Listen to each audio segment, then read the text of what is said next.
Good evening, everyone. Thank you so much for coming out tonight. My name is Matthew Packwood. I'm director of the Oregon Origins Project. First, a reminder, please silence your cell phones for the duration of the show. We begin by offering a land acknowledgement and a call to action. The Portland metro area and the entire area of the confluence of the Willamette and Columbia rivers is the traditional homeland and fishing and gathering range of tribes throughout the region. We honor the peoples who have cared for the land since time immemorial. Tribes of the Confederated Tribes of Grand Ronde, Confederated Tribes of Siletz Indians, Confederated Tribes of the Umatilla Indian Reservation, Confederated Tribes of Warm Springs, Confederated Tribes and Bands of the Yakama Nation, Cowlitz Indian Tribe, and many others. The Portland metro area today is home to the 9th largest Native American population in the US, descended from more than 380 tribes from across the country. Oregon Origins Project seeks to lift up and support the peoples whose lands these are, providing a platform for their artists and culture bearers to share their traditions and artistic work. We ask you to join us in honoring and supporting Indigenous peoples in Oregon. In lieu of tickets for tonight's free event, please consider a donation to the Indigenous-led organizations listed at our website, OregonOrigins.org. I'm so grateful to Ronni Lacroute and my many colleagues at Reed College for their support of the project, and some of them are here tonight. Thank you so much. I especially want to thank the Anthropology department who invited the initial proposal for the event, Kathy Olson and Lisa Leonard who have given the project an event space, and Stephanie Snyder and Colleen Gotts whose generosity and expertise have been crucial to realizing the show's companion art exhibit. It's my hope to grow the project's work with Reed to support Indigenous peoples in the coming years. If you'd like to get involved with these efforts, please talk to me after the show. Tonight's event features a single presentation with no intermission or Q&A. I'm honored to be able to introduce tonight's artist and culture bearer, Hii-ne Jake DePoe. Hii-ne is a fount of artistic creation and cultural knowledge, and her multifaceted creative genius has been deeply inspired to so many people. She is an enrolled member of the Confederated Tribes of Siletz Indians and a direct descendant of the rogue Tututni Dené village of Chematuni at the mouth of that river into the Pacific Ocean. She is an artist, writer, and community advocate for indigenous, queer, and neurodivergent issues, as well as a board member for the Northwest American Indian Coalition. Hii-ne's mission in the Dené indigenous creative world and the greater Native West Americas is to bring light and visibility to the beautiful, artistic, creative, regionally massive, and wholly unique culture of her peoples, the Dené. Please join me in welcoming Hii-ne Jake DePoe.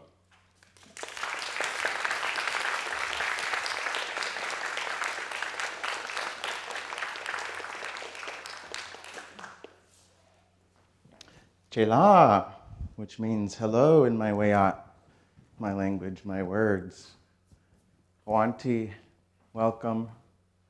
What a night. Thank you all for coming. Thank you all for being here.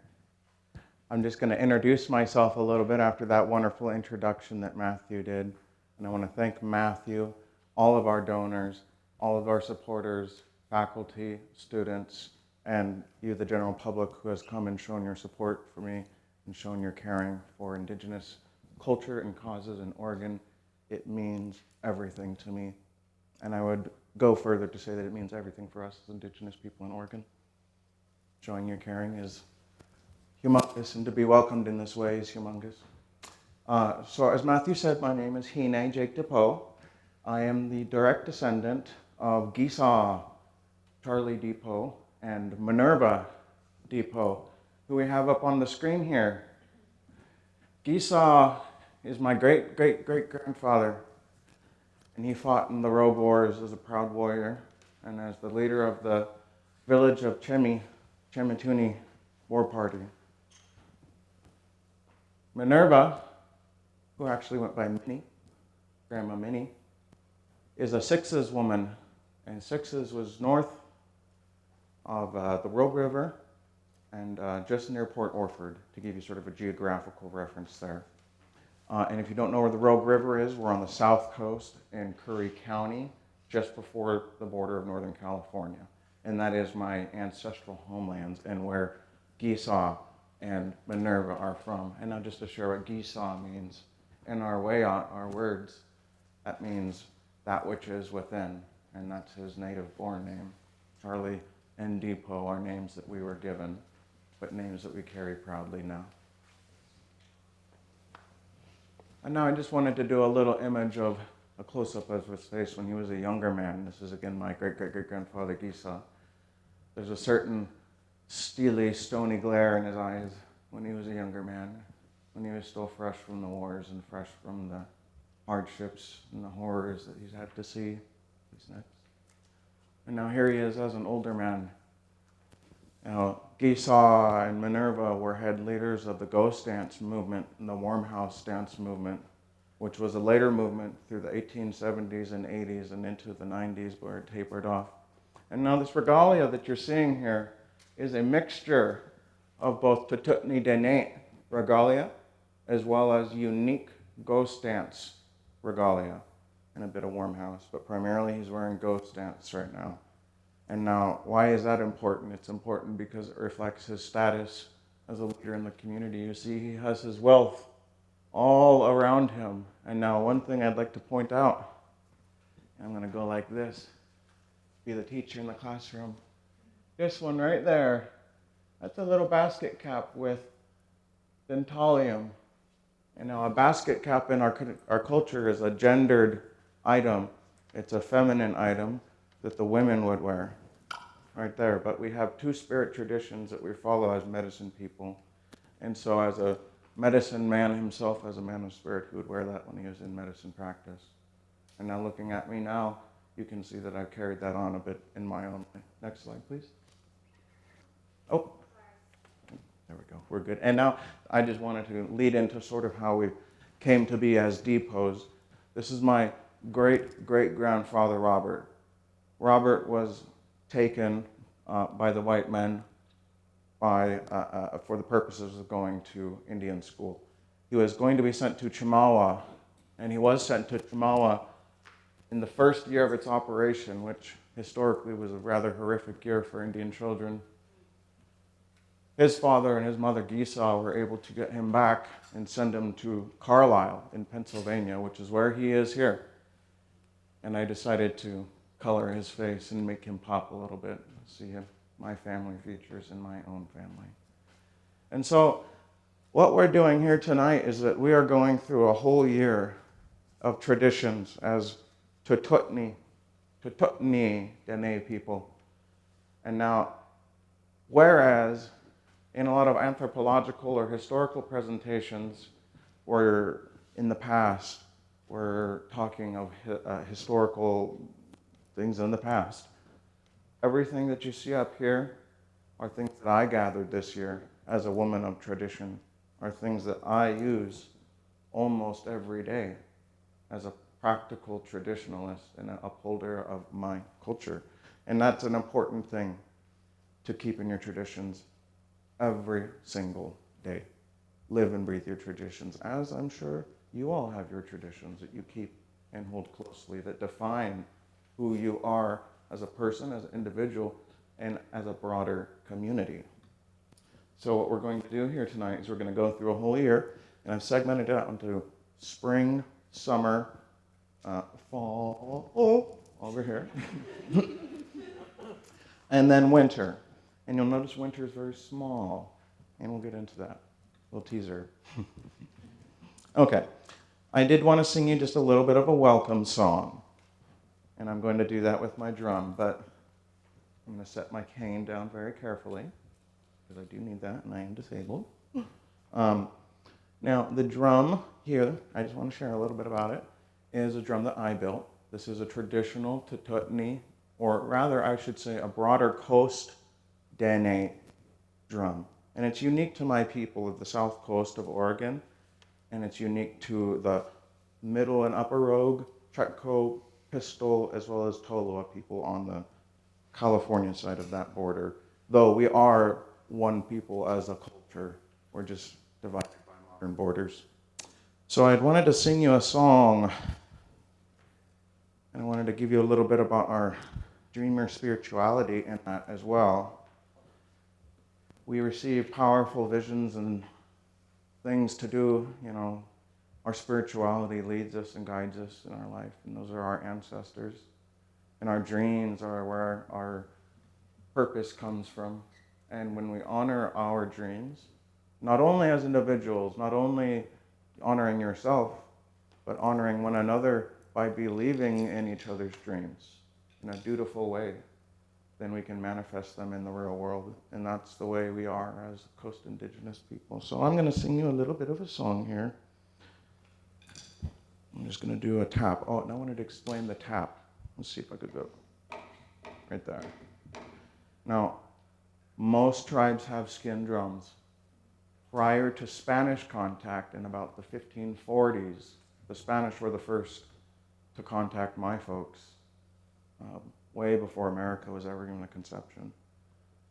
We would use square planks of split redwood as sounding boards, chosen for their grainage so that they would carry a tone.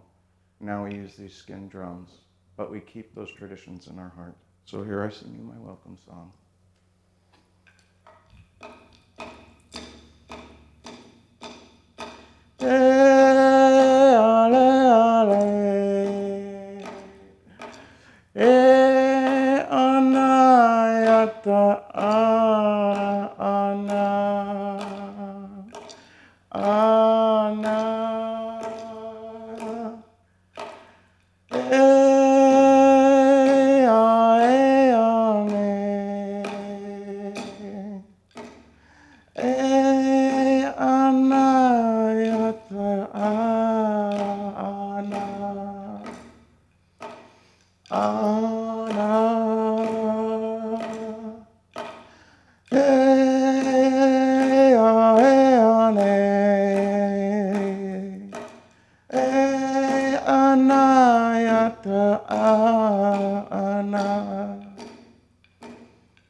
And that's actually not the song that I had meant to sing, but it's what came out of my lips.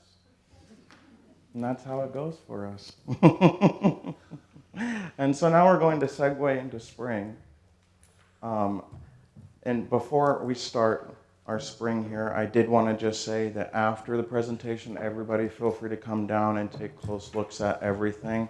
I just wanted to be forewarned.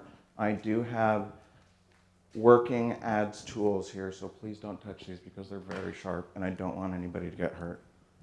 Besides that, I want everybody to feel welcome to come down. And additionally, I brought a sampling of my cultural library if you desire to know more about my people in an academic or a more referenceable way.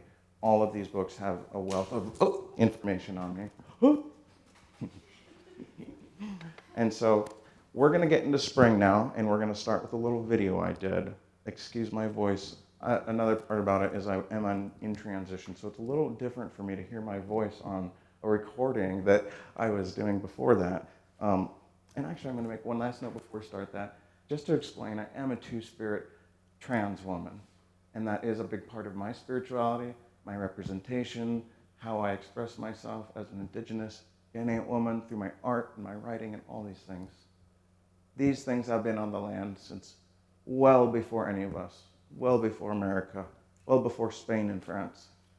These traditions have been here, and now I'm here to share them. And I'm so excited. Thank you. That makes me feel good. So why don't we go ahead and get into spring here? We'll have a little video, and then I'll start speaking.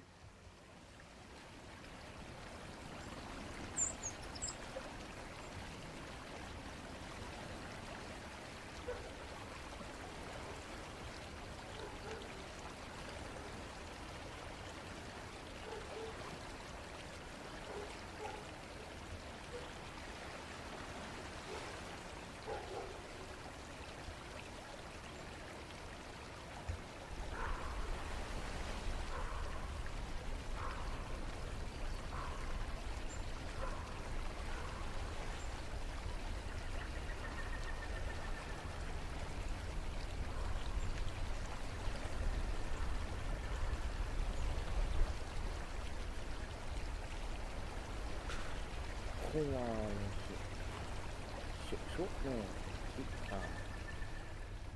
Dené, Sistone Hama Kuntane. Om, om, Tutane Yakusne, Tutane Yakusne, Ayan,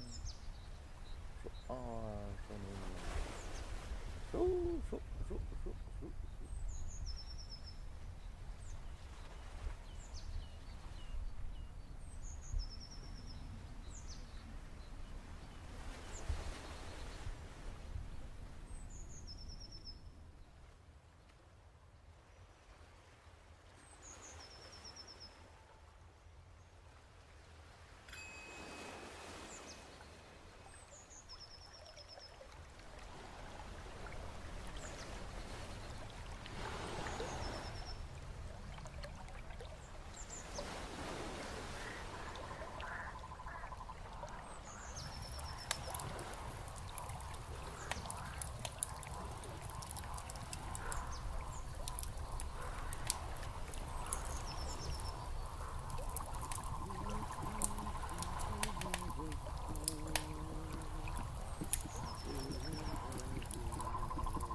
Shoo.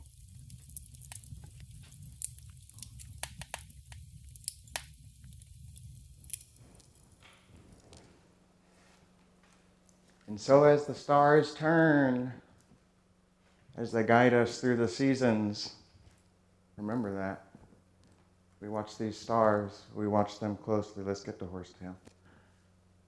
And that's how we know our seasons. That's how we know when these things are to come. Certain stars come into view. Horsetail, first slide on spring foods. And so we're going to get into spring here. So welcome to my village, everybody. I hope you feel welcome. I hope you got a few good feelings in you watching that. And you don't know what you've seen until you've seen it and had it explained to you. It seems pretty simple on its face, but what we're going to get into here is how the land itself dictates my culture. You know, my culture isn't some ephemeral thing that I pull out of the air. It is the land itself. It's the hills and the streams, the rivers and the sky, trees and all the living things on it. So as the stars and the seasons change, we get into spring.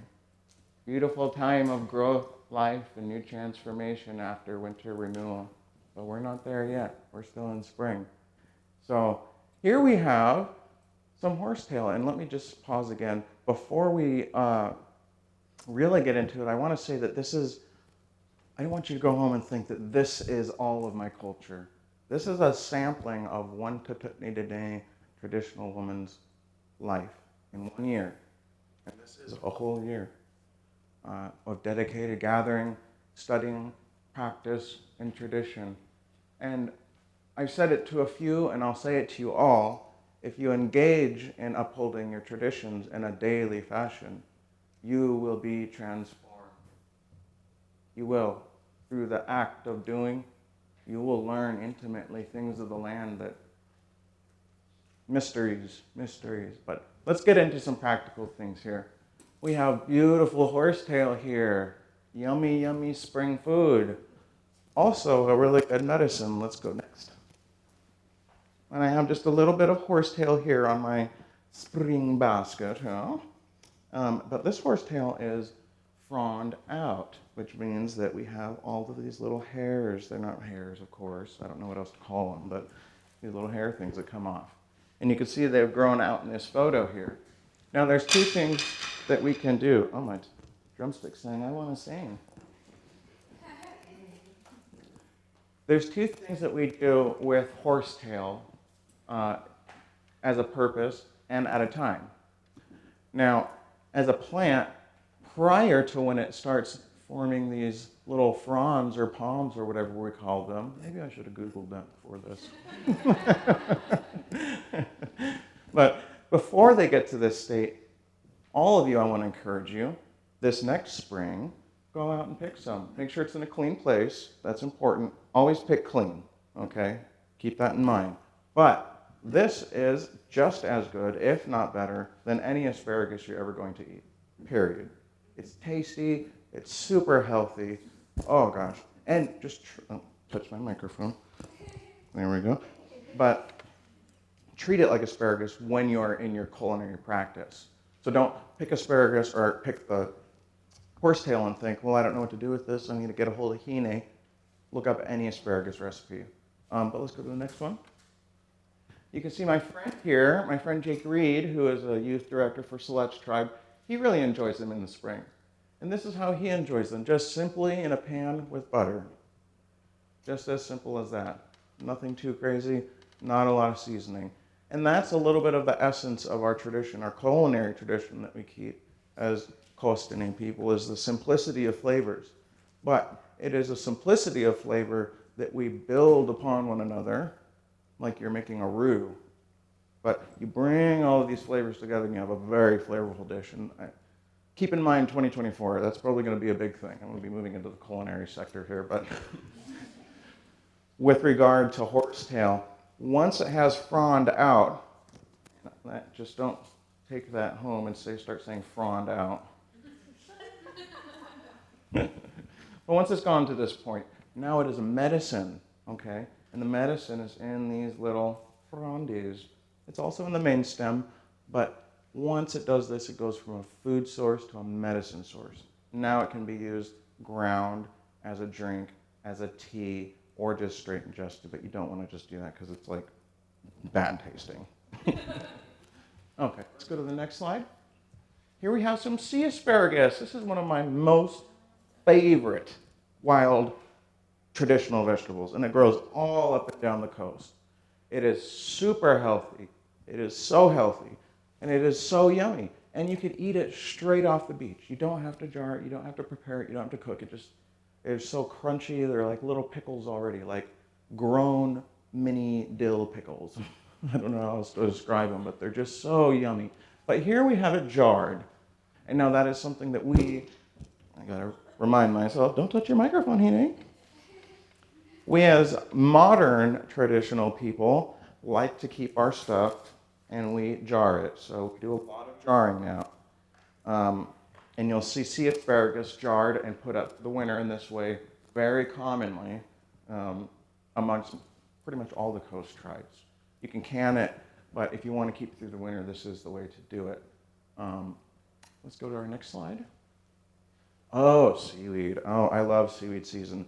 Okay, so spring is also the time when things are clean and new, right? In the spirit, in the way of the season, and in the way of the water. The fresh, clean water is coming out of the earth, and it's washing things anew. And we have to keep that in mind when we're doing our gathering, because we don't want dirty, gross-smelling things.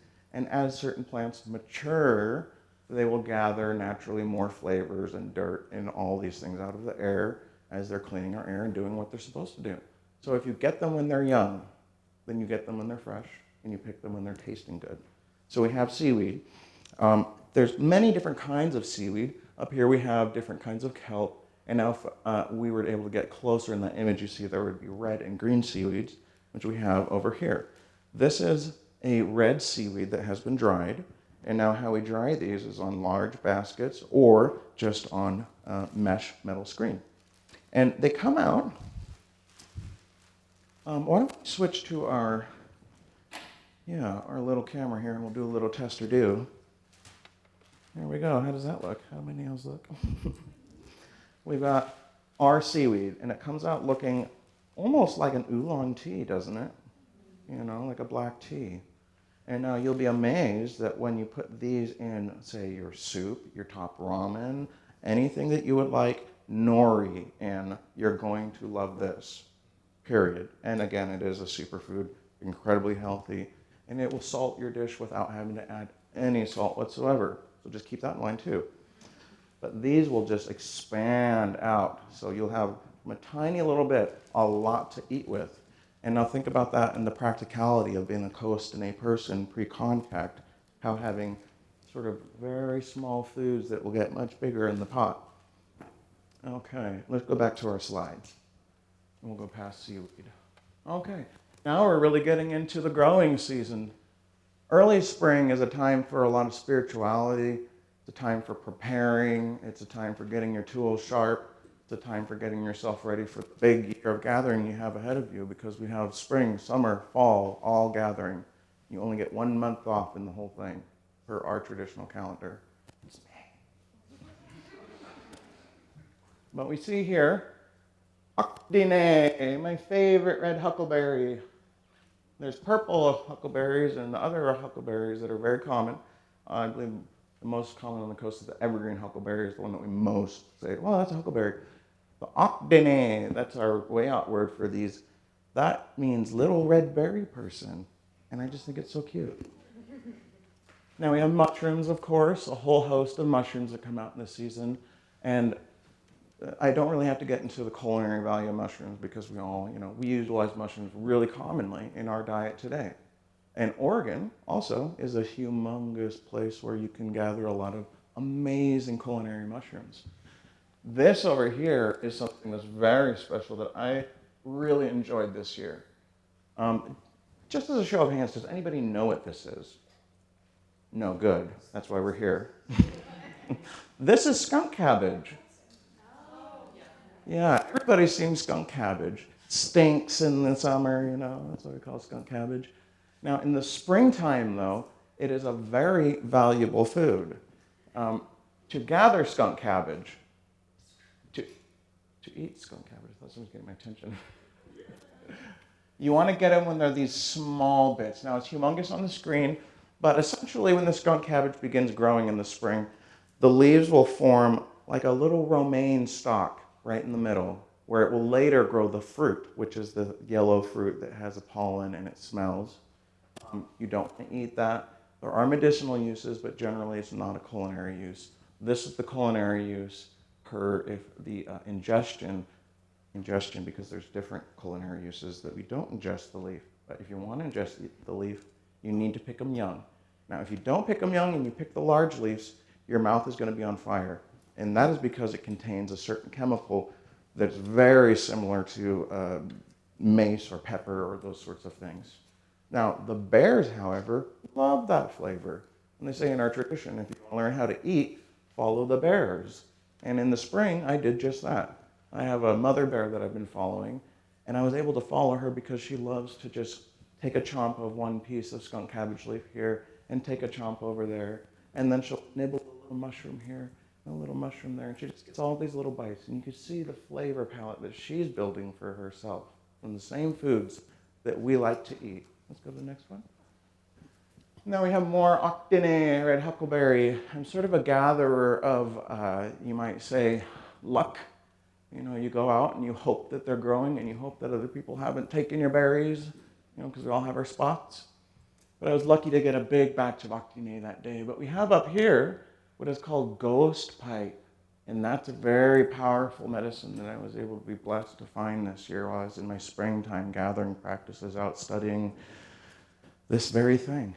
Now, for those of you who are into herbal medicine or traditional medicine or just my culture, this particular medicine is an extremely powerful pain reliever. And now I am disabled. My spine is fused from an accident and I struggle walking. I substituted my medicine with that for one night. And although it wasn't, to the degree, it was a relief, a genuine, noticeable relief, which for me is strange to say. And now amongst this, we have these cute little flowers here. And now those aren't just for looks, that's called self-heal. And that is another medicine of ours that you can ingest as a tea or as just bite it as you like. It's a very sweet flower on its own. It can be distilled into other various medicines. I like it as a tea. I've been drinking it as a tea, and it just gives me a very warm feeling. But you can also use it as a salve with, say, in traditional times, a clean fat that's been rendered so that you have something to put on your skin. And it's an antibiotic, an antimicrobial. So keep that in mind if you're ever in the wild and you survive the wild of Oregon. Okay, let's go to the next slide. More red Hii-ne. Oh, I just love them. They're like little gems when you come across them in the forest. They're like these little jewels in the sky because they make these canopies over you. And I learned how to do them by watching this mother black bear. She just grabs them all and just yanks them down like this and just she's got no couth.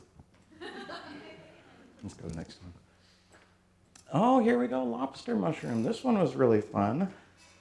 This is the native lobster mushroom, and it is so called the lobster mushroom because it smells vaguely like lobster.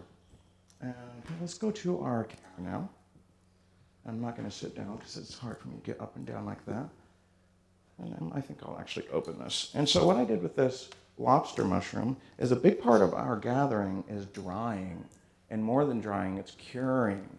And curing is a special process that you have to be very aware of the humidity and the temperature and all these environmental variables so that you get something that you can eat in the wintertime. That's the whole point. So we have some of our lobster mushrooms here. It's a little bright, but that's okay. You get the idea. And so they're just dried. They're almost like, I don't know what to compare them to. Some of these things are just incomparable. And if anybody would like to smell these, that was something that I was going to kind of have be an open thing. I'd rather be something personal that you want to volunteer to, in case you don't like the smell. But all of this stuff is so fragrant and it has such a unique distinction, each and every one of them. And then when brought together, you get this sensory perception, not visual, not sound, just smell of what your ancestors' houses smelled like. That's a big thing for me. I'm an all sensory person. Let's go to the next slide. Oh, yes. Here's our coast iris. This was high technology before contact, before synthetics and metal wires and this sort of thing. It's a beautiful iris flower, of course, gorgeous. But what we're after are the leaves. Each one of these little teeny tiny leaves, and they're only about maybe 6-7 inches at the longest. And within these leaves are what are called tough strand fibers, and you'll only get 4 or 5 at most per leaf. Now, each of those fibers have to be extracted, then they have to be twisted on your knee, which is how we traditionally do it for cord making. And that cord has a tensile strength that is equal to some of the most strongest cord making today. But the process of making it is so labor intensive and so skilled that not many people do it. But it is something that we are bringing back, and I'm excited about that because cord making is how we make our smelt nets. It leads into so many other traditions. One tradition is never a standalone. Everything overlaps in their sacred circles. Let's go to the next one. Oh, yes. Here we have a little bit of tea. Tea was a big thing for me this year. For some reason, I just felt called to drink what my ancestors drank. For some reason, traditional foods seem very accessible. As an indigenous person, I feel like I can go out there and get my traditional foods. There's a lot of people that are into gathering foods, but when it comes to traditional drinks, not so much. And so I really looked into our teas. And so what we have up there is a pineapple weed is its English name, and it's going to be probably the last one I grab, which is just how it works. Oh, where are you? That's not that one. It's in there somewhere. We'll find it. You can see it there. This is the pineapple weed, and it's got this lovely little cute flower on it that doesn't go very far. It pretty much just stays in a little bud like that. But when they start coming out like that, you want to get them before they flower.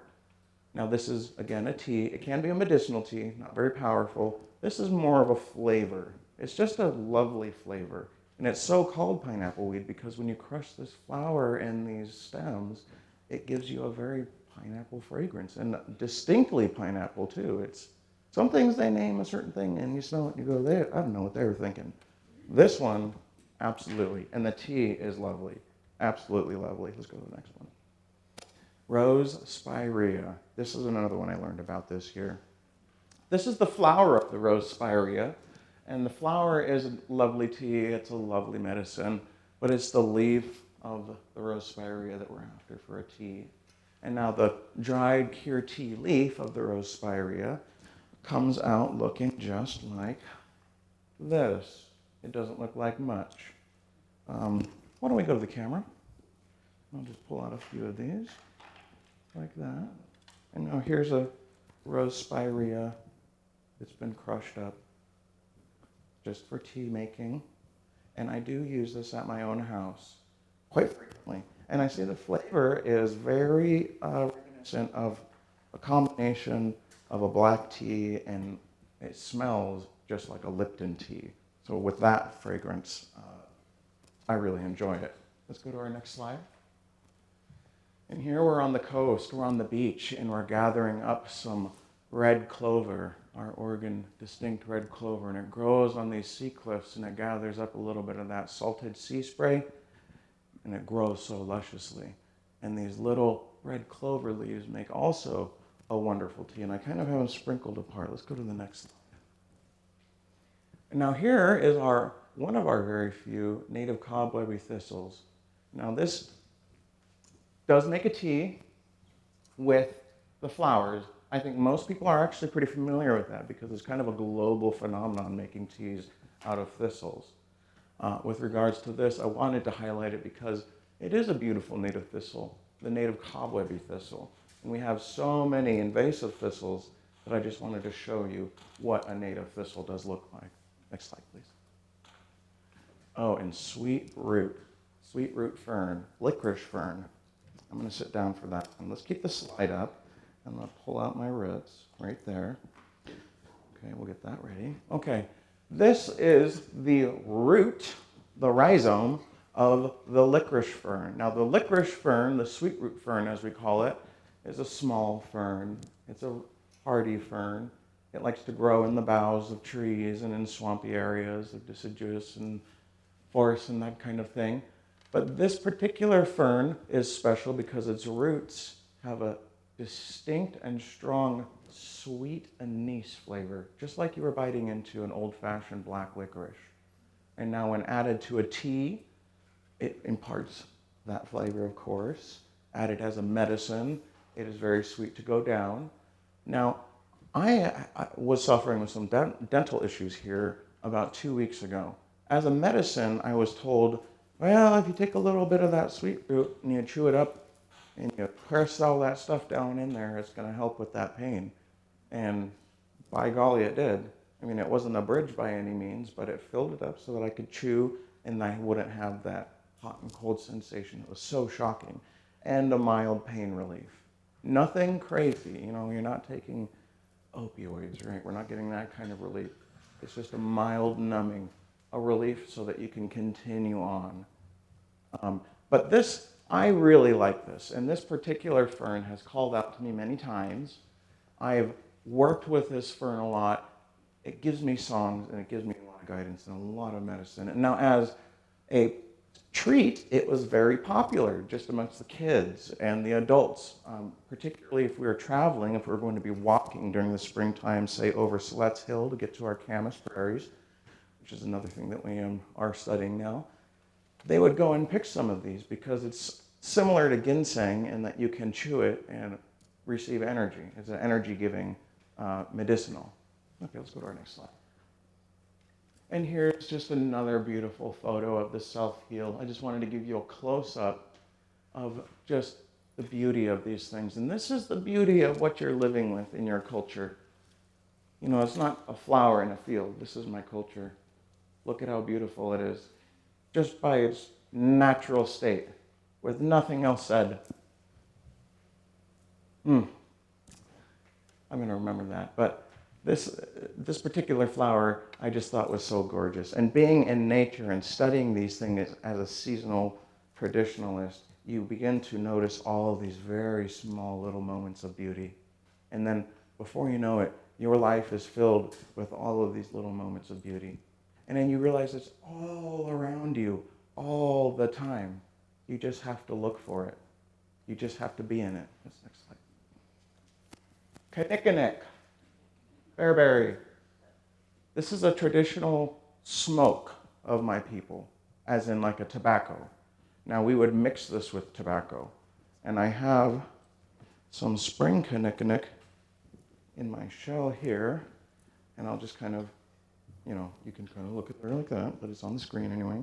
Now, as far as smoking this, again, this is a spring tradition. And now why would kinnikinnick be a spring tradition? Well, again, as plants grow, as they mature, their flavors change. So you want to get a springtime kinnikinnick for a smooth smoke. And I have tried that. It is much smoother in the springtime versus the summertime. It's harsh, to say the least. But I guess if you're hard up, you can pick a little bit of summer leaf. But it's also a medicinal in terms of an anxiety relief. I found it to be incredibly anxiety relieving. It's also on a spiritual level. Now, they would say that the men would smoke a rough smoke. You know, oh, excuse me. There, you know, they're so tough. And the women would have a smooth smoke because we're not. Let's go to the next slide. Oh, yes. And now we have laurel. We're in the spring. Spring's also a time when we go out to the beach and we gather a lot of shellfish because, again, we're in a clean time. We're in a time when the water is fresh and new and all these things. Now, this is a Pacific Bay laurel, this is the wax laurel. And you can see that there are some small berries growing on them. These leaves, particularly, are very herbal, very savory. You can substitute any laurel leaf for any bay leaf. And I don't know if you've gone to the store and looked at the price of bay leaf on the shelf lately, but it's expensive. It was like $9 for one little thing, and it had like 4 leaves in it. Thanks, McCormick. So I go out and I just pick bay laurel leaf, and it's absolutely delicious. Use it like any bay leaf. I actually have a little bit dried here, and I wanted to show it. So let's go over to our camera, and I'll show you what it looks like. And it looks just like bay leaf. It's all in there. There we go. Just like bay leaf. And it's because it is, you know. The bay leaf that we normally buy at the store is a Mediterranean variety. Oh, and it smells so savory. I'm sorry. Again, if you want to smell any of these things, I really encourage you to, because it's something unique and something distinct. Now, when it comes to the laurel, I'll get into our culture on it and the flavor and the culinary ability of it. We would pick these large bunches of laurel, and we would use them for our seasonal clam bakes. Now, we would go through and we'd snip them off at the branch. You'd have a big bunch of them. We'd dig a pit in the sand, and we'd layer the laurel with kelp and seaweed, or hot stones, clam, laurel, kelp, seaweed, sand, hot stones, etc. And now you have an earthen oven with your clams inside, and they're going to be infused with the most delicious, savory laurel flavor that you can imagine. It's something so distinct. You'll never have anything like it until you go out and try it. Next slide, please. Oh, I really like those berries, apparently.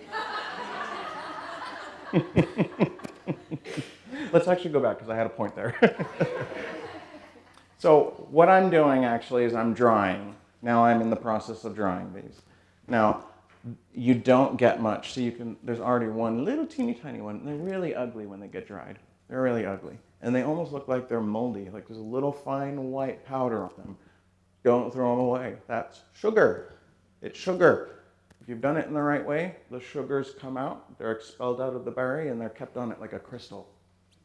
And I use these in my tea, about, I'd say 4 to 5 dried berries is about 1 lump, in your tea, if you want to have that kind of sweet.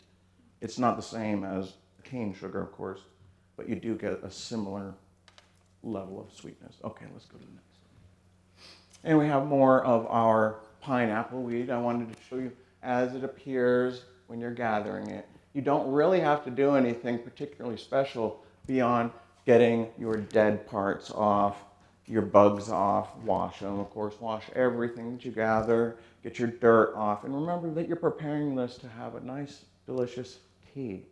So don't have anything on there that you don't want to have in your tea. And I just wanted to show you the simplicity, however. And you also don't have to blend this. You can have the tea with just the pineapple weed, and it's delicious. Oh my God, it's like sleepy time blend. It's just so good. Okay, let's go to the next one. Oh, and our berries. Oh, our strawberries. I'll tell you a little story about that, actually.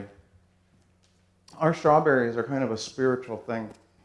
They say that if you want to offer to your ancestors something special, offer them a little basket of these strawberries, because they really like them.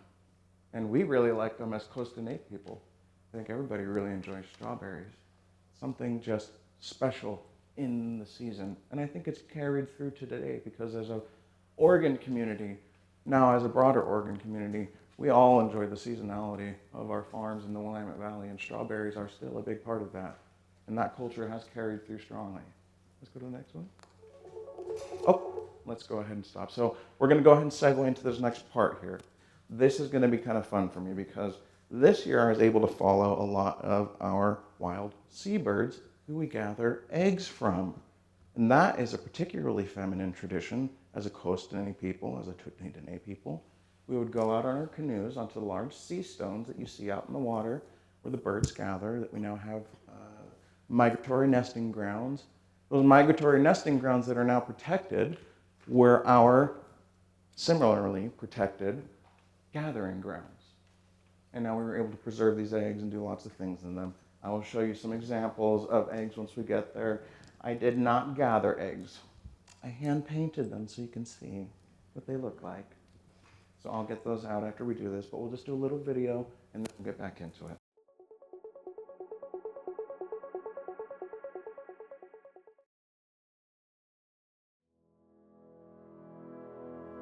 Never forget your seasonal traditions.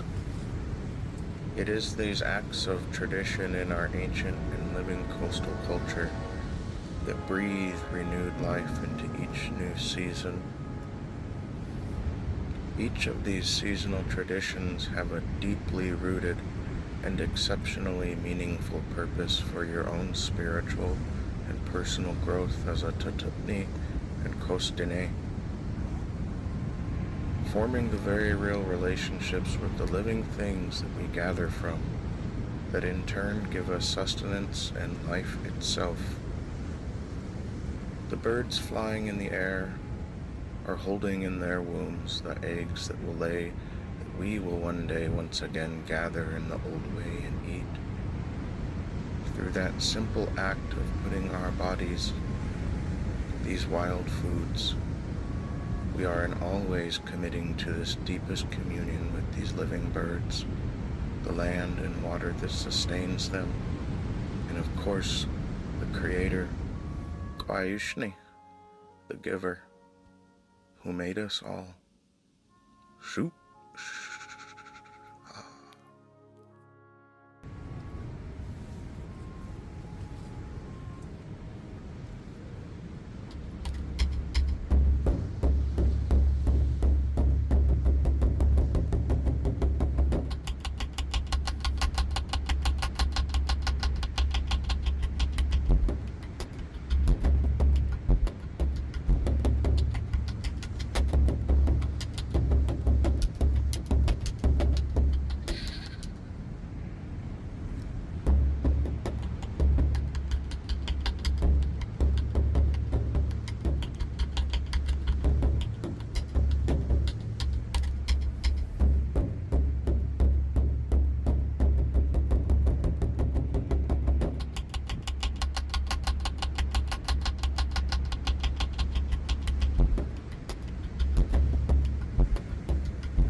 Oh, there's a little credit. We don't have to play that. Forgot about that part.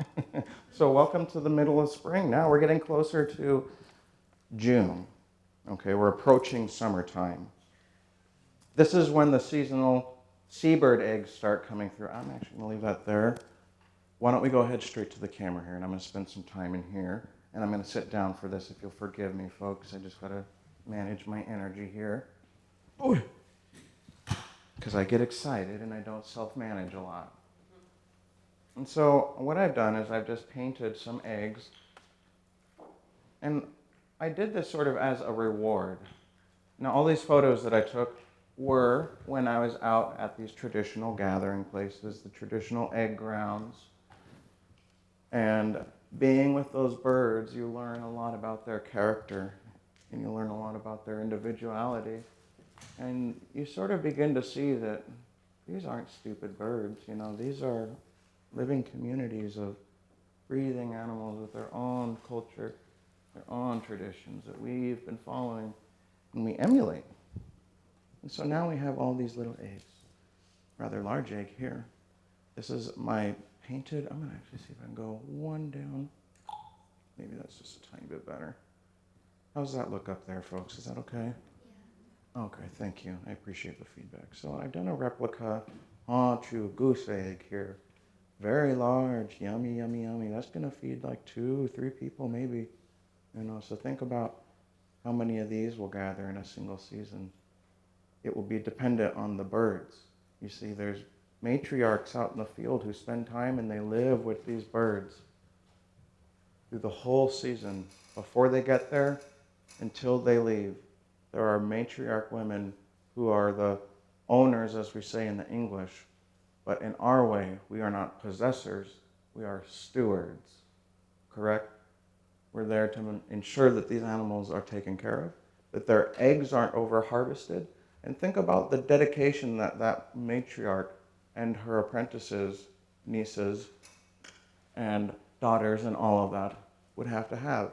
The sheer attention to be able to go out to each nest and say, this myrrh, this is a common myrrh reproduction egg, which I just thought they're so beautiful, this beautiful, vibrant blue.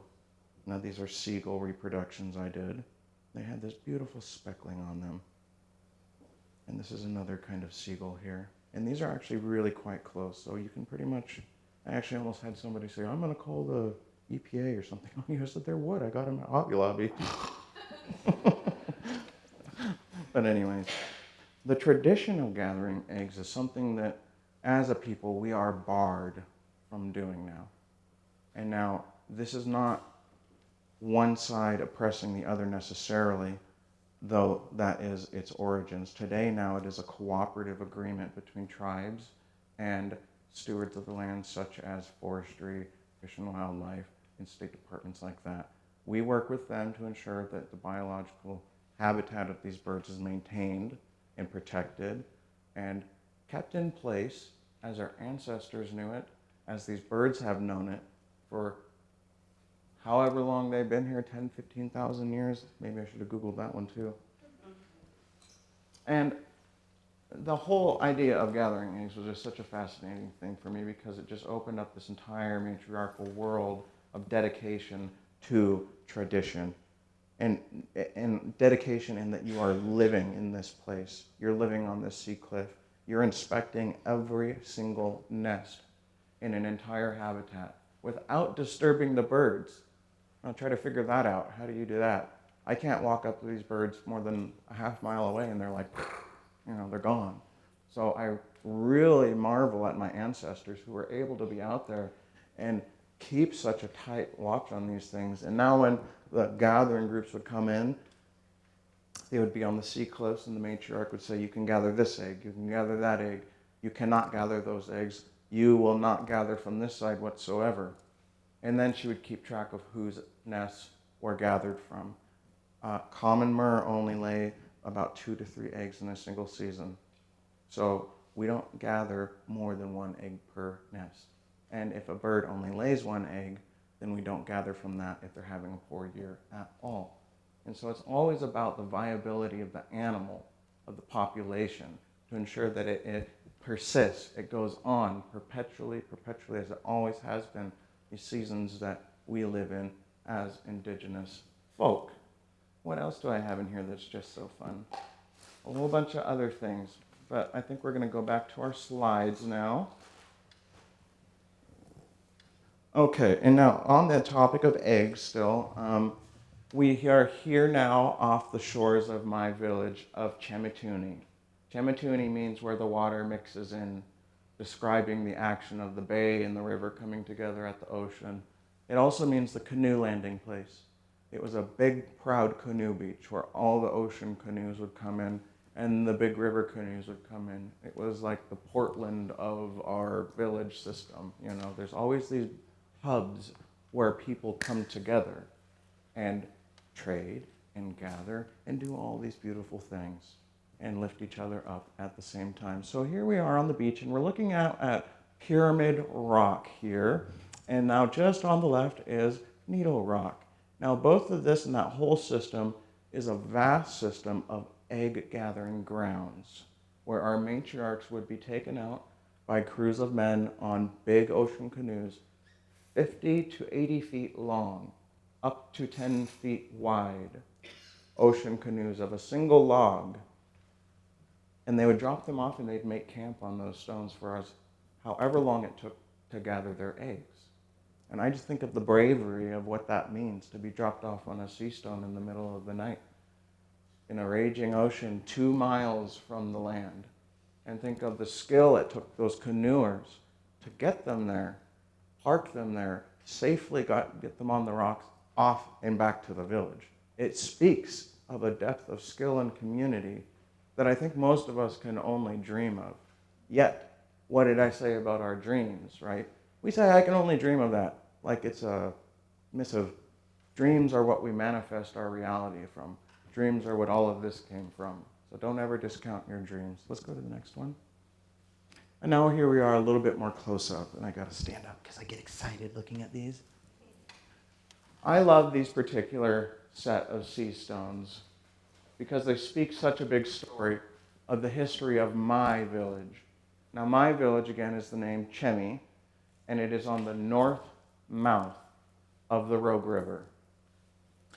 Now, in terms of geological time, what we're looking at here is where the land used to be before the ocean came up and took it. And so we actually have quite a bit of archaeology that's under the waves, believe it or not. And we have people that are out off the Curry Coast right now, and they're doing a subnautical study, but that's not part of this, so I'm not going to talk about it.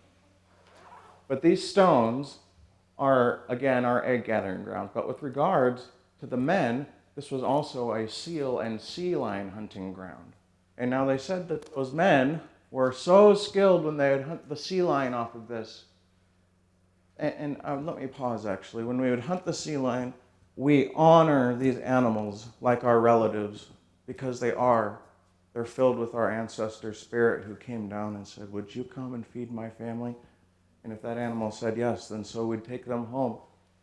When we would go through the act of killing this sea lion, which is today the Steller sea lion, and back then was the Steller sea lion, we would bring our canoes up, and they say that the good crews would be able to tip their whole ocean canoe over in the open ocean to allow the water to flow in, and using that hydraulic power to bring the entire carcass of the sea lion or seals into your vessel. Additionally, if it was too large, it could be towed, and generally they float, but we would attach bladder bags to them. Well, there's one more thing I wanted to say about this, but it's slipped in my mind. Let's go to the next slide. More of the sea stones. I just wanted to give you more of a look because you can see over here just how white these cliffs are. And we know what that means. That's bird poop, right? But what that might indicate is that these are where we would see in this particular spring season the women climbing those cliffs like goats. They had feet under them that shocked me. Some of the places that they'd say the old gals would go, I mean, they're like straight up. I marvel at my ancestors. Okay, next. And now here we are. I love this photo particularly because it's as close as I can get to these. This is the pelagic cormorant, and they'll lay 1 to 2 eggs per mating pair. I believe they are a lifetime mated animal. And now here they are in their natural habitat. They are nesting. Now we're getting more into middle, late June, getting into July. Nesting and egg season only really lasts through July, and it tapers out into that first and second week of August before the heat hits, right? Because once that summer heat hits, the eggs really don't work. There are a few bird species that make it work, but with regards to our oceanic species, which we rely upon for this egg tradition, they need that springtime cool. Let's go to the next. Oyster catchers, they've got so much character. And that's the other thing that I just take so much joy in when I'm out there is, you might say, reveling in the individual character of these animals. Because in our traditions, microphone, these animals are all spirits, and they all carry a very large context of our stories, of our songs, and of our ways of being. And so when I see them out there, especially the oyster catchers, they have such a bratty character, and they like to cackle at you, and they like to make fun of you, and they like to tell you that you're doing things wrong. Okay, let's go next. And here we just have a more close-up of our birds in nesting. And so we've got more of our cormorants, seagulls, and it's always a multiple nesting situation. It's fascinating to see all these different birds coming together, nesting in one spot, and they sort of self-segregate and live in this harmonious state just to lay their eggs. And then as soon as the eggs are done, they hate each other again. It's the oddest thing. But okay, let's go to the next one. And now this is the common myrrh. And now this is the most common egg that we would find. And now it is called the common myrrh because it is quite common. It goes from the west coast all the way up through Canada, over to the East Coast, and we're up in the northern East Coast, all the way into Greenland and Iceland, where some of my friends who live near Reykjavik still gather these eggs. It's a traditional Icelandic food. However, as far apart as we are from Iceland, it is a traditional Tututni Dené food, and we love them. And I would really love to gather these eggs, but again, until these animals are at a point where they will be healthy and sustainable on their own, it's just not something that we can do. So we have to continue to keep that in mind as we go forward as an Oregon community to foster this environmental health so that these beautiful traditions can come out of the land. You know, I say it's never one thing. You go out there and you save one part of the forest, and for you it was maybe just one thing. But for us, it's a wealth of culture and tradition. Let's go to the next. More of the murres. I just think they're such cute animals, and they are lifetime maters as well. And here's a mated pair, and they're just so sweet to each other. You know, here's our female here, and our male is actually leaning against her and just had a little song he wanted to tell her. And I just, you know, you go through life, and life can be so hard. It can be so petty at times. People can be mean and rude and all these things. But then when you're with these cute little animals, doing your traditions, a part of your culture, again, their individual character comes out. And there's just such a pure joy that comes out of your heart. I told myself I'm not going to get emotional, so next slide. And more murres. And here you can see that they're just having such a conversation. You know, what's this murre saying to that murre? Look at him, he's staring right at me. He doesn't like me. You know? But it's that, you know, it's all this little individual character and joy and laughter and love. And, you know, when you're out there, it's always a pleasure. It's always a beautiful thing. So let's go next. And now we're wider out. We're seeing just how many there are. Now, I encourage you, if you want to see this particular migration, it is really beautiful. And they are in the thousands, thousands upon thousands upon thousands. You can go to Depot Bay. I live near Depot Bay. Pirate Cove, in particular, is one of their nesting and mating grounds, particularly their mating grounds. So you are going to get a lot of mating characteristic, wacky behavior, funny dances.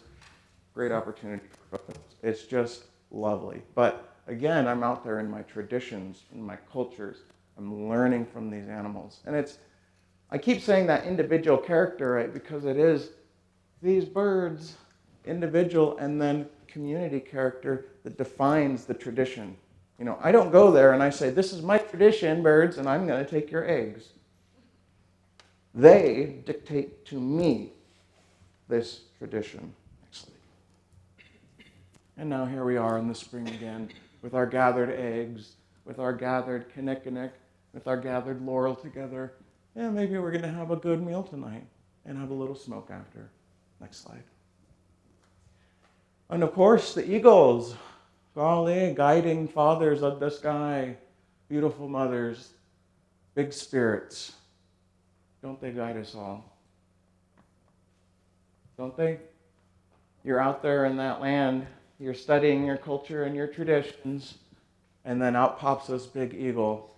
And I don't care who you are. If that sucker pops out that close to you, you're going to go, they're big, and they're menacing. Let's go to the next one. Now he's kind of angling towards me. He was about to dive bomb me, but I really loved it. Again, there's the individual character of these birds. What are they saying to you? What are they teaching you? Next slide.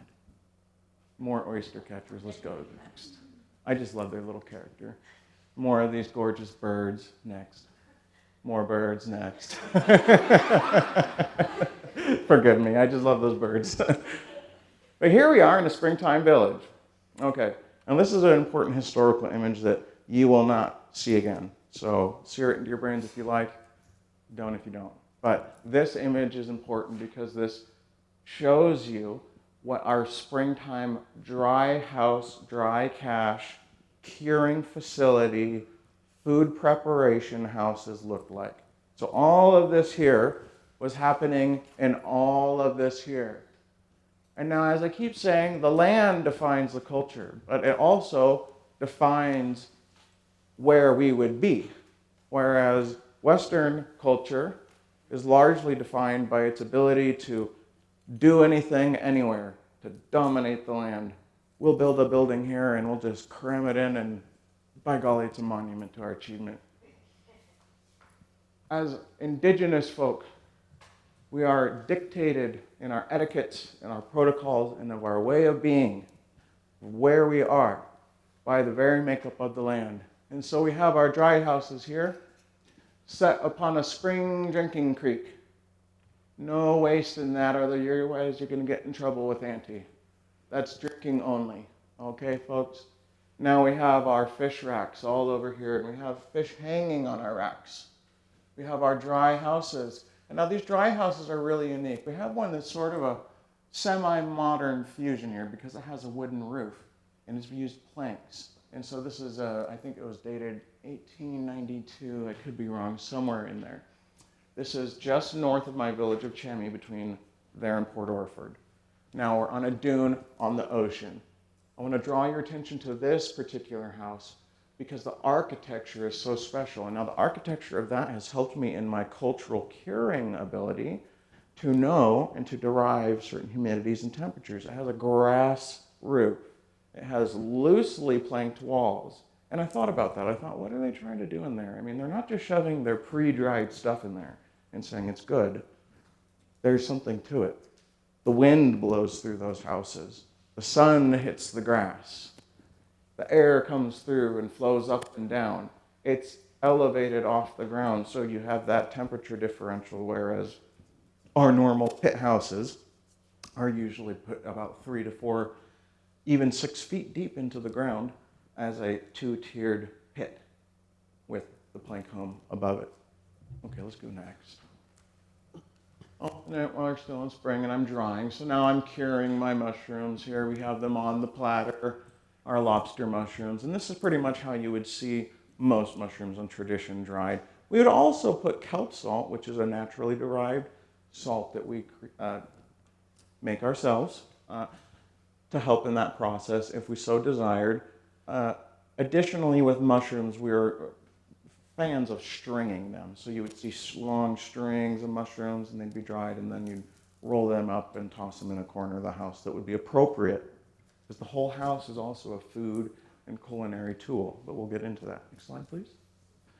Now here are our dried octinae, totally dried up, and you'd be surprised at how quick some things dry that you think won't, and how long others won't that you think will. This one was like that. It took forever. I was like, good golly, you're tiny berries, but they're so resilient. So resilient.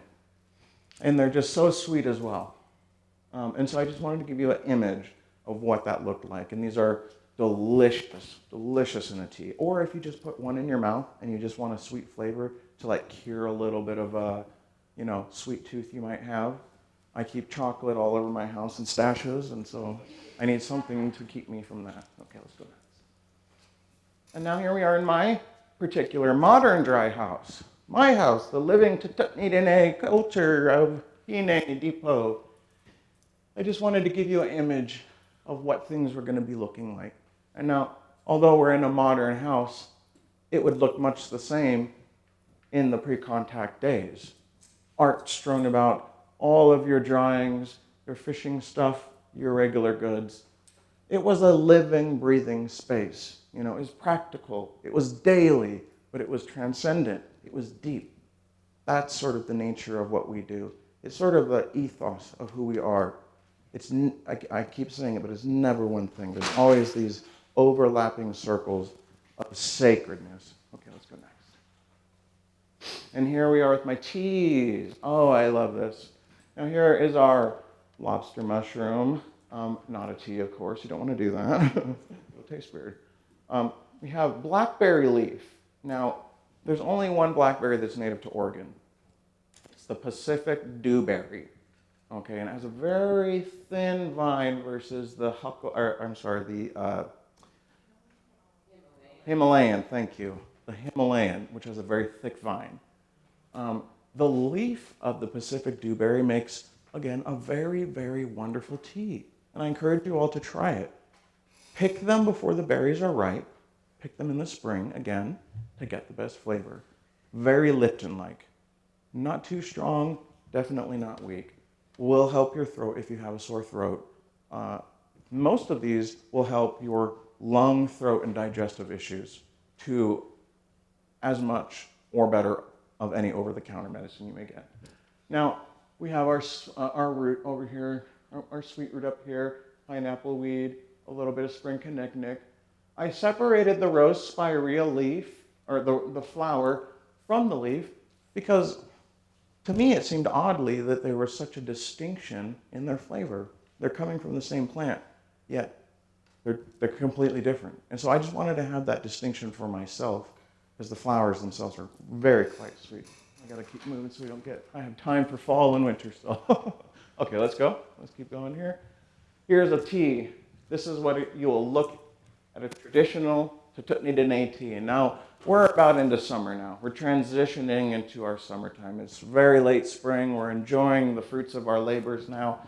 We've gone through May, which according to our tradition and on our calendar, which is a 13 cycle, lunar cycle year, the month of May, which has a little bit of overlap because we, again, are on a 13-month cycle, is the month that we do nothing. But now we're into July, so now we're using the fruits of our labor. And we have our beautiful tea, we have rose spirea, we've got clover, I put a little bit of medicine in there, our ghost pipe. And the tea came out again. I compare it to oolong. I think it's a very dark oolong flavor, just to give you an idea of what it tastes like. Let's go next. Okay, and so now we're into the early summer, late spring. We're transitioning into summer now, into our cedar stripping traditions. Now this cedar here is a cedar that I stripped about 2 years ago. And now because I like to steward and care about the things that I take from, I go back to them and I keep a watch on them and make sure that they're healing well and that the thing that I took from you isn't hurting you and that you're bouncing back. And so this cedar, this strip is about 5 to 6 inches wide. And as you see, it tapers up. That's a natural taper. This is how we take our bark. And as a funny side note, you'll see on the internet a lot around the late spring, we think there's a Bigfoot near our woods. And it's just natives getting bark.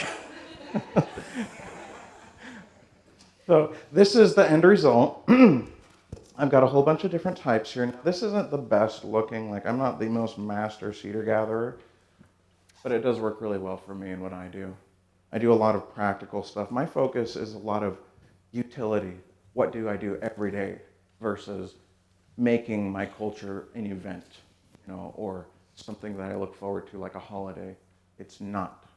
It is my way of life, my daily living. Let's go next. Now here we are, a little close-up on my cedar that I gathered from, and I wanted to show you what healthy cedar bark strip healing looks like. So here we have our stripped. Here we have the pre-existing aged bark. And in this sector here, we see this large growth. And it does this all the way around. And you want to look for this because this seals the rest of the tree. And it shows you that this tree is healing on a good and healthy basis. Now, additionally, we generally don't gather bark on the sun-facing side. And now why would that be? Well, because UV damages. Yes, exactly. And it'd just be the same thing. If you had a sunburn or a rash, you wouldn't want to have it be stuck in the sun for an entire year. That would be unhealthy for you. So we are very mindful of what we do. We are very considerate of these trees and spirits and animals. We never go out there seeking to hurt, only to add to the beauty and to live with our nature. Now here's a little bit of freshly peeled cedar. I've got some of my cedar working tools. It comes out very vibrant. Now in order to be able to get this cedar, you pull it off and it has a very rough texture on it, right? So you have to go through a long process. Now I go through the traditional process with cedar of doing it the old way.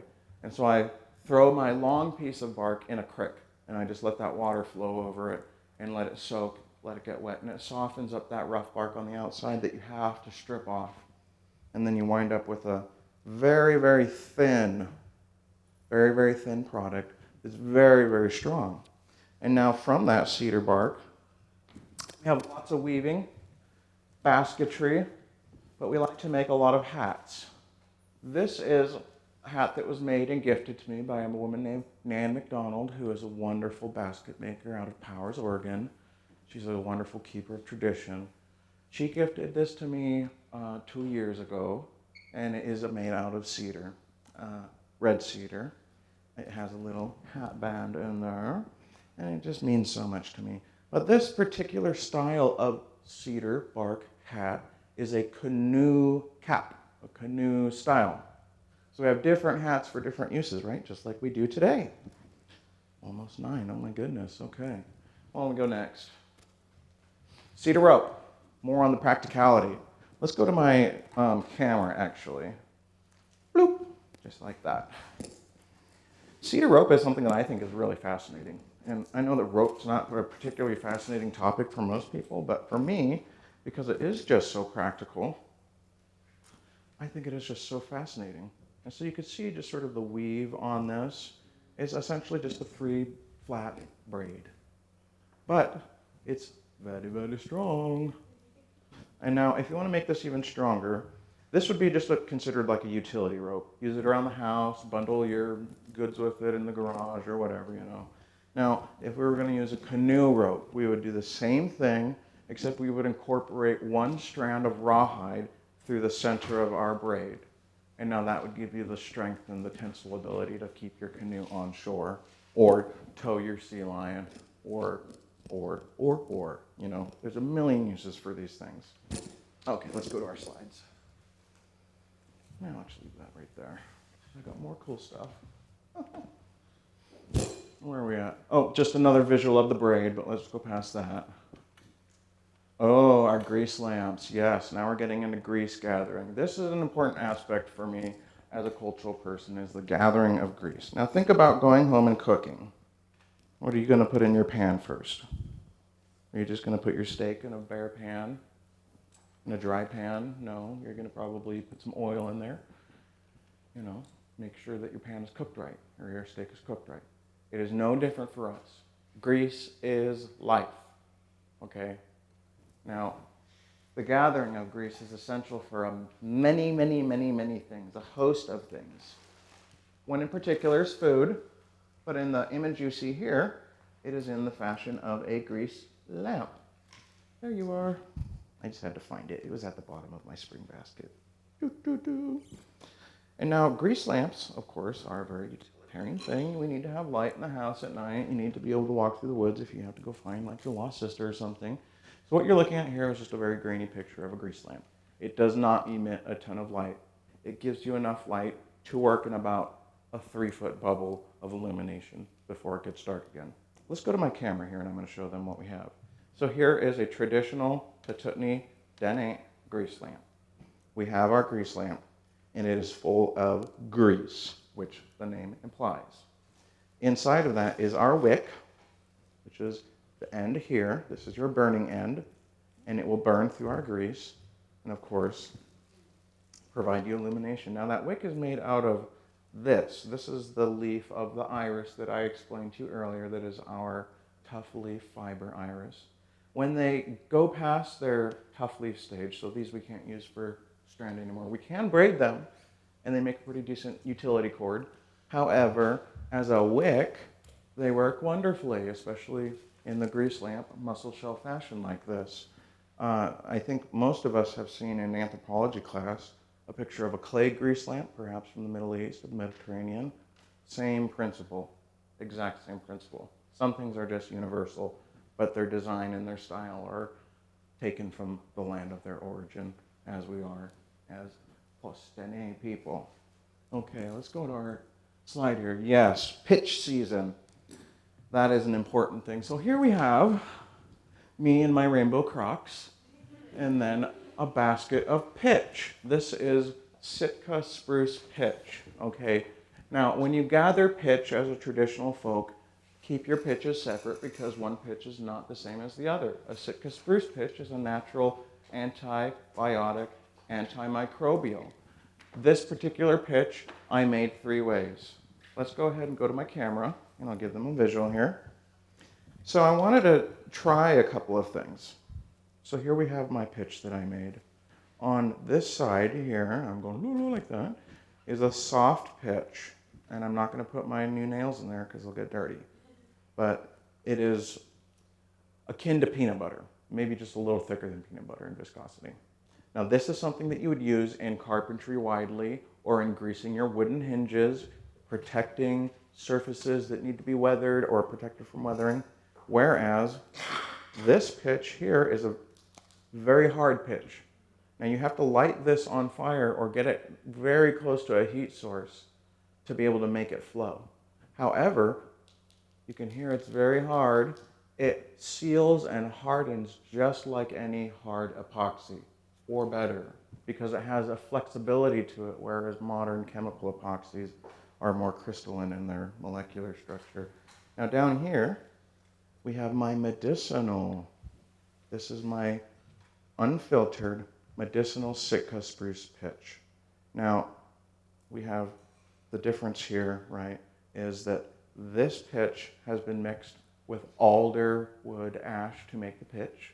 That is a part of the process. Also, we put in small things like shredded fibrous cedar bark, grasses, these sorts of things. It adds strength to your pitch. Whereas if you're going to do a medicinal pitch, you keep it plain, you keep it with nothing added. Now, the show would be set on a fire, and you would just slightly pour out just the medicine you need. And now a lot of this was used in skin salves, primarily, topicals, that sort of thing. Again, a natural antimicrobial, antibacterial that is actually quite powerful. And I'm surprised to learn, especially, just how powerful some of these antimicrobials are out there. We'll get into more of that in some of the medicine, but let's go past that, honey. Let's go to the next slide. Maybe not. Now we're going to get into summer for sure. So, okay, why don't we go ahead and start it now that I've said that.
Okay, so now we're into summertime, time of gathering, time of hard work, time of joyous celebration. What you just heard was a brush dance, which is a happy dance for us. It's something very joyous. Now I do see the time, so I'm going to try to go through this just a hair faster because I've really enjoyed spring. Let's go to our slide here. Let's go to the next slide, honey. There we go. So we're at one of my villages. This is just south of my village of Chemi. This is called Chetleshin or Chetleshtunden. And this was a gathering place and a place of happy dancing, of brush dancing. Next slide, please. And summertime is especially defined by happiness and joy and light and water and all these things that we enjoy. Here we have the canoe of Archie Ben, the only Siletz canoe in existence today. And it is in the collection of the Newport Nautical Museum. And it is an unfinished canoe. And it is specifically unfinished by Archie because he wanted to leave the process in the wood, the adze marks in the wood, so that we would know how to make a canoe for ourselves. Summertime is the time of canoeing. It is the time when the waters change. I won't get into that because I don't have time. I really wish I would. I probably need a whole other presentation for that. Let's go to the next slide. I'm going to just go through these with Archie just to give you an idea. This is a cutwater style canoe. Now, one of my colleagues, Sherrod Yunker, originated that name, cutwater canoe. He's a longtime researcher and canoe organizer on the Oregon coast. I was calling them to a bay to river, but it was so clunky, he said, start calling it cutwater. So I call it cutwater. They're so-called cutwater because of this long, sharp, blade-like nose to cut water. Now, this is mostly a 1 to 2 person canoe. The skipper would be in the back as a one person. All he would have to do is to shove that paddle behind him, and he just fishtails it, just like that. And then when you need to turn, you just that way or this way. It's very intuitive, and they're very, very simple to work, and they just glide tremendously. I really recommend to anybody, if you want to get a piece of this culture in real life, go see the canoe races, the Milok canoe races, down in Coos Country, which is just north of my home village. Let's go to the next. And let's go after that. We'll just go through these. Here's the bow, just to give you a profile of our bay canoe. Now, why would we have a bay canoe specifically? Well, because we are people who found our homes on bays.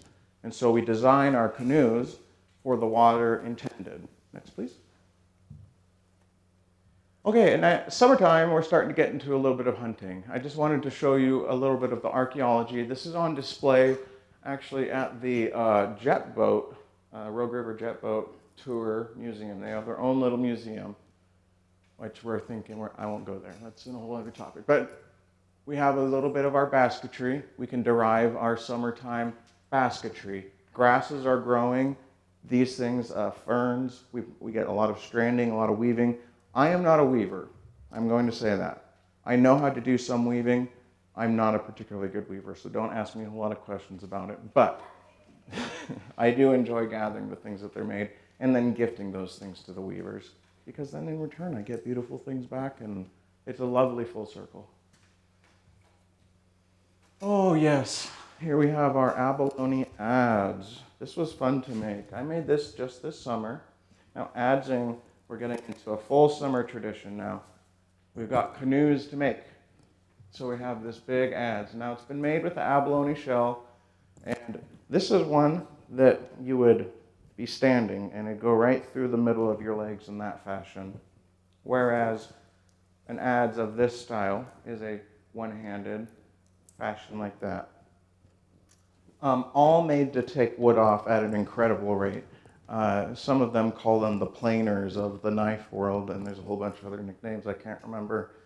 But summertime is the time that we're doing these things, because the water's bringing us logs from the late winter storms. We're making canoes, we're making house planks, we're making small fashionable goods for the kids, because they had toys too, and the kids needed to play.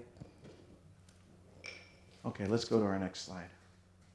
Oh, dipping! Summertime fun. Swim in the ocean and just be together.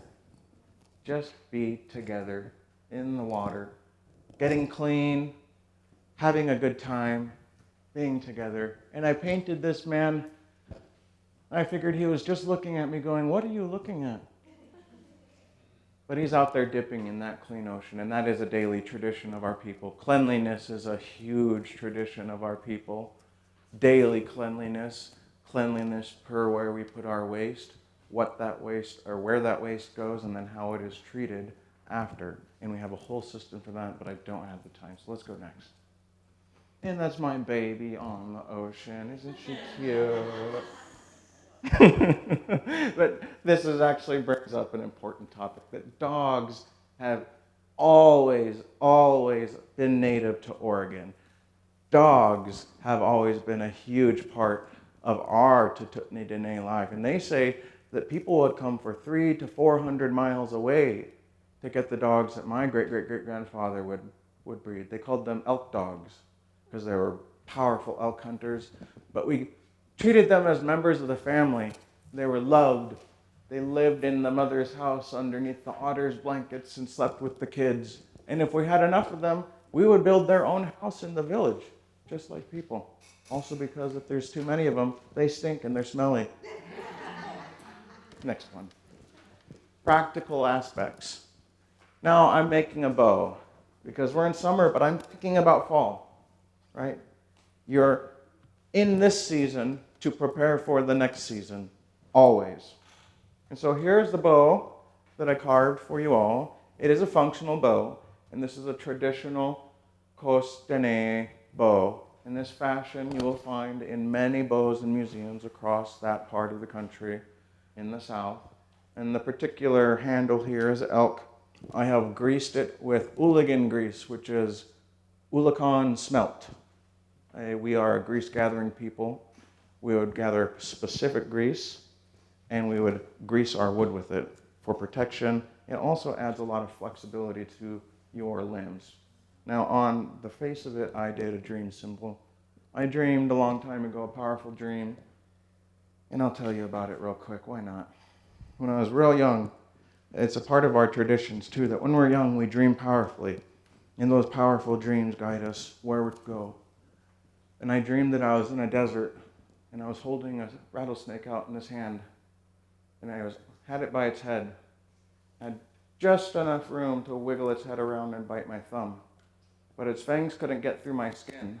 I had it out like this, outstretched, out in this hot desert.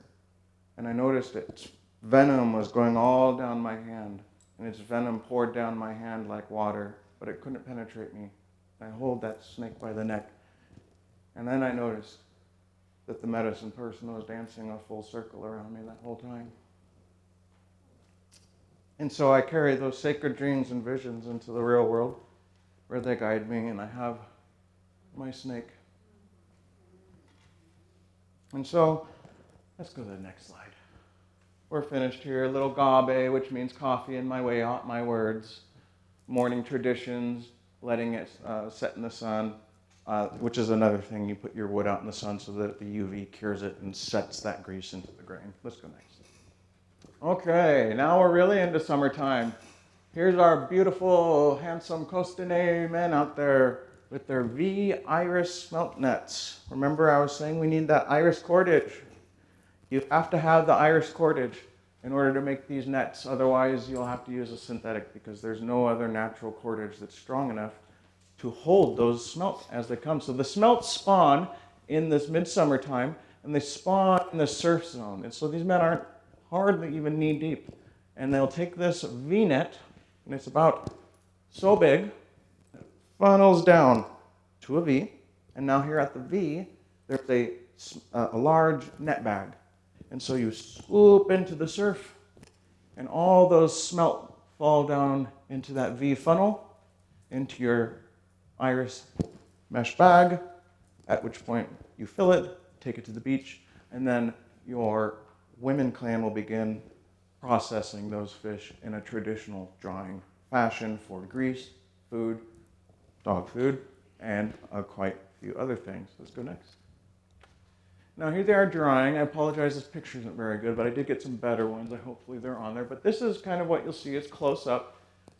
This is on a sand dune, so this is no more than about 3 feet wide. These fish are very, very small, but they're extraordinarily grease-laden. They're called candlefish because literally, once they're dried, you can light any one side and they'll burn right through like a candle.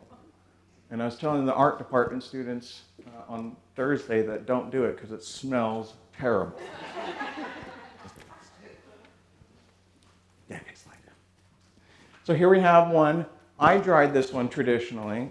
Well, not one, it was a whole batch of them, but I just wanted to give you an idea of what they look like once they're done and once they're dried. They're small, crunchy, chewy, and I think a similar, I like to go and I like to cook Southeast Chinese because of my mother's side. I've got Fujian ancestry. And I find a parallel culinary cooking in these small dried smelt because it's a very common additive for a lot of culinary Fujian cooking because it's an ocean village on that side as well. But with regards to my people, this is the final product. This is what you get. And we'll have thousands upon thousands, baskets upon baskets of these fish. And then they'll go into a dry house, that elevated dry house that I showed you, the cache house. And now during the Rogue Wars, not to get too off track or to be too negative here, but a man named William Titchener, Captain William Titchener, hired native butcher, specifically targeted our dry houses because he knew that that was where we kept our smelt and he knew that was where our winter store was. He didn't have to fight us. He just had to burn our dry houses down. Let's go next. Okay, getting to late summer now. Eel time. Willamette Falls. I think everybody's pretty familiar with the Willamette Falls debacle. Everybody's trying to come together and figure out a way there, right? Never so easy with so many voices. But we'll get there. But what's the point? Eels. Eels. This is another heavily grease-laden animal. As you can see, they're pretty wild looking. You should see their teeth. The first time I touched one, I touched it for a second and I let the whole thing go. Like, oh my God. But they're wonderful. They taste wonderful. They're not so similar to like sushi eel. Much greasier and a little bit tougher. And their treatment is a little different. But all Oregon tribes, all of the federally recognized tribes and those unrecognized, came to Willamette Falls to gather eels in that late summertime tradition. Let's go next. Okay, and now we are at a summer cook camp. We're on the beach. We're starting to cook. And I just wanted to show you what a traditional fire would look like, a traditional hearth fire. Now, I'll explain this as quick as I can so I don't keep you until midnight. We have a ring of fire stones, pretty simple, right? Some of them are flat, however. Think of these as our pans. So we're going to put shellfish and meats and all these things in it. I'll have a sear on these flat stones. Additionally, around the hearth fire, we, in this season, as the salmon are beginning to come up in the late summer, we'll be cooking on these maple wood skewers. And so the meat will be skewered down these and then placed around that fire to be roasted. Now, in the tradition of Greece, however, a particular aspect of this that I have enjoyed bringing out is the traditional way to gather grease. So when we're doing the roast, you lean your stick in so that your meat has a good heat, right? Well, that's not the only aspect. Again, it's never so simple. We have grease catcher bulbs. This is a traditionally cured processed grease bulb that I did last year, and it has kept grease in here without spoiling for over a year. Now, these grease bulbs, when they're dried, have a very heavy salt content, so there's a lot of natural preservative. Back to the roasting, we would place these or a soapstone or a shell bowl to catch the grease as you were roasting, and that's why we lean them in so the grease will flow and go down into our bowls. And so you can catch smoky salmon grease or smoky deer grease or all kinds of special greases. And you better believe Auntie was in that kitchen going, "We're having smoky deer soup tonight." You know, she had all of her recipes and all these special things that she derived from various ways of doing the same thing. Okay, let's go to the next slide. Oh, I still got to get through fall and winter. Oh my gosh. This is wild celery. Is what it's most commonly called. It's also called sea watch. We would take these stalks, and in the late summer season, it was an incredibly popular vegetable with my ancestors. Put it in a boil, especially. Treat it like any celery. Peel the exterior. It's a little bitter. You want the fresh hearts of that particular stalk. Some of them, this is sea watch. This is a more angelica sea watch. This has an incredibly mentholated flavor. You would be amazed. It's like you put a piece of spearmint in your mouth times 10. So there's a wealth of flavors out there that just build and build and build and grow. Yes. More sea watch. Oh, what do we have here? Berries. Getting to fall. Little signs of fall. So now we've come through the seasons. Now we've come and we're starting to see our fall traditions. Now we're going to gather again. Late summer. Here's my regalia I wanted to show you. I won't put it on because it's not the time for it. But this tradition of gathering is a summertime tradition. It's also a fall time, solstice and equinoxes, but the late summer we gather. This particular tradition of having blue jay feathers is an old feminine tradition. It is to mean that I am a woman and I'm single and I'm looking. And I'm serious about that too. Oh my goodness. But as we go on, we have our fish. Today we jar our fish primarily. Again, I like jarring because it's also not dried. It's really yummy to cook, put in any rice. But this is the modern way we keep it. We have a wealth of preservative properties, traditions for keeping salmon. So here we have summer salmon specifically. Tule Columbia River salmon, Coast Coho salmon, all gifted. I'm very lucky to have that in my life. Okay, now we're into summer. Let's go next slide. I don't know what I had there. Let's go next slide. Limpets. Okay, late summer, we are starting to get into our boil season. We really enjoyed boils during the summer. You know, fall we're roasting. We're doing a lot of roasting. Summertime we're enjoying the wealth of vegetables. We mostly ate vegetables. I want to say that. We loved vegetables. We loved all the tasty things of the world. And things like limpets here were a treat, something to add to flavor the vegetables. So whereas today we have a heavy protein, heavy meat diet that's very Western inclined, in the old way, we would be a seasonal people enjoying the vegetables and using limpets in this later summer season as something nice that you get in your soup. Oh, I got a limpet. Oh, nice. Oh, dear, was it yummy? Yes, it was. Let's go next slide. And now here we are at a midden. I know part of my culture bearing and my upholding is I do a lot of site monitoring. So as I'm doing these traditions, as I'm practicing and learning, I go to the middens and I continue to learn.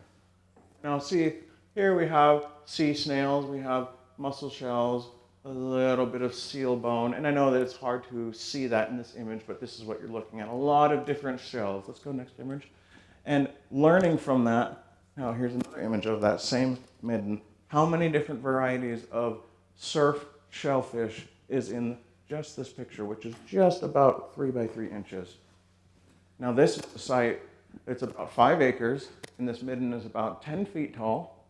And I don't know if this tells you anything, but we really enjoyed these surf shellfish in this late summer season specifically in our boils. Let's go next. Okay, real late summer, moving into fall. Now the medicine ghost pipe is coming out. What does that tell us as spirit people, right? That's a big thing. That tells us something on a personal level. But it tells us the medicine's here. It tells us it's time to prepare, look at the stars, make sure we know when that season's coming, because we are dictated again by the world around us. So when the stars come into practice, when these things come growing up, then we know hunting's getting near, because we haven't hunted yet. We've just been eating vegetables and enjoying shellfish and having a very wonderful summer. Let's go next. And now here's the ghost pipe as it grows. I wanted to get multiple pictures so that you can get an idea and look for yourself.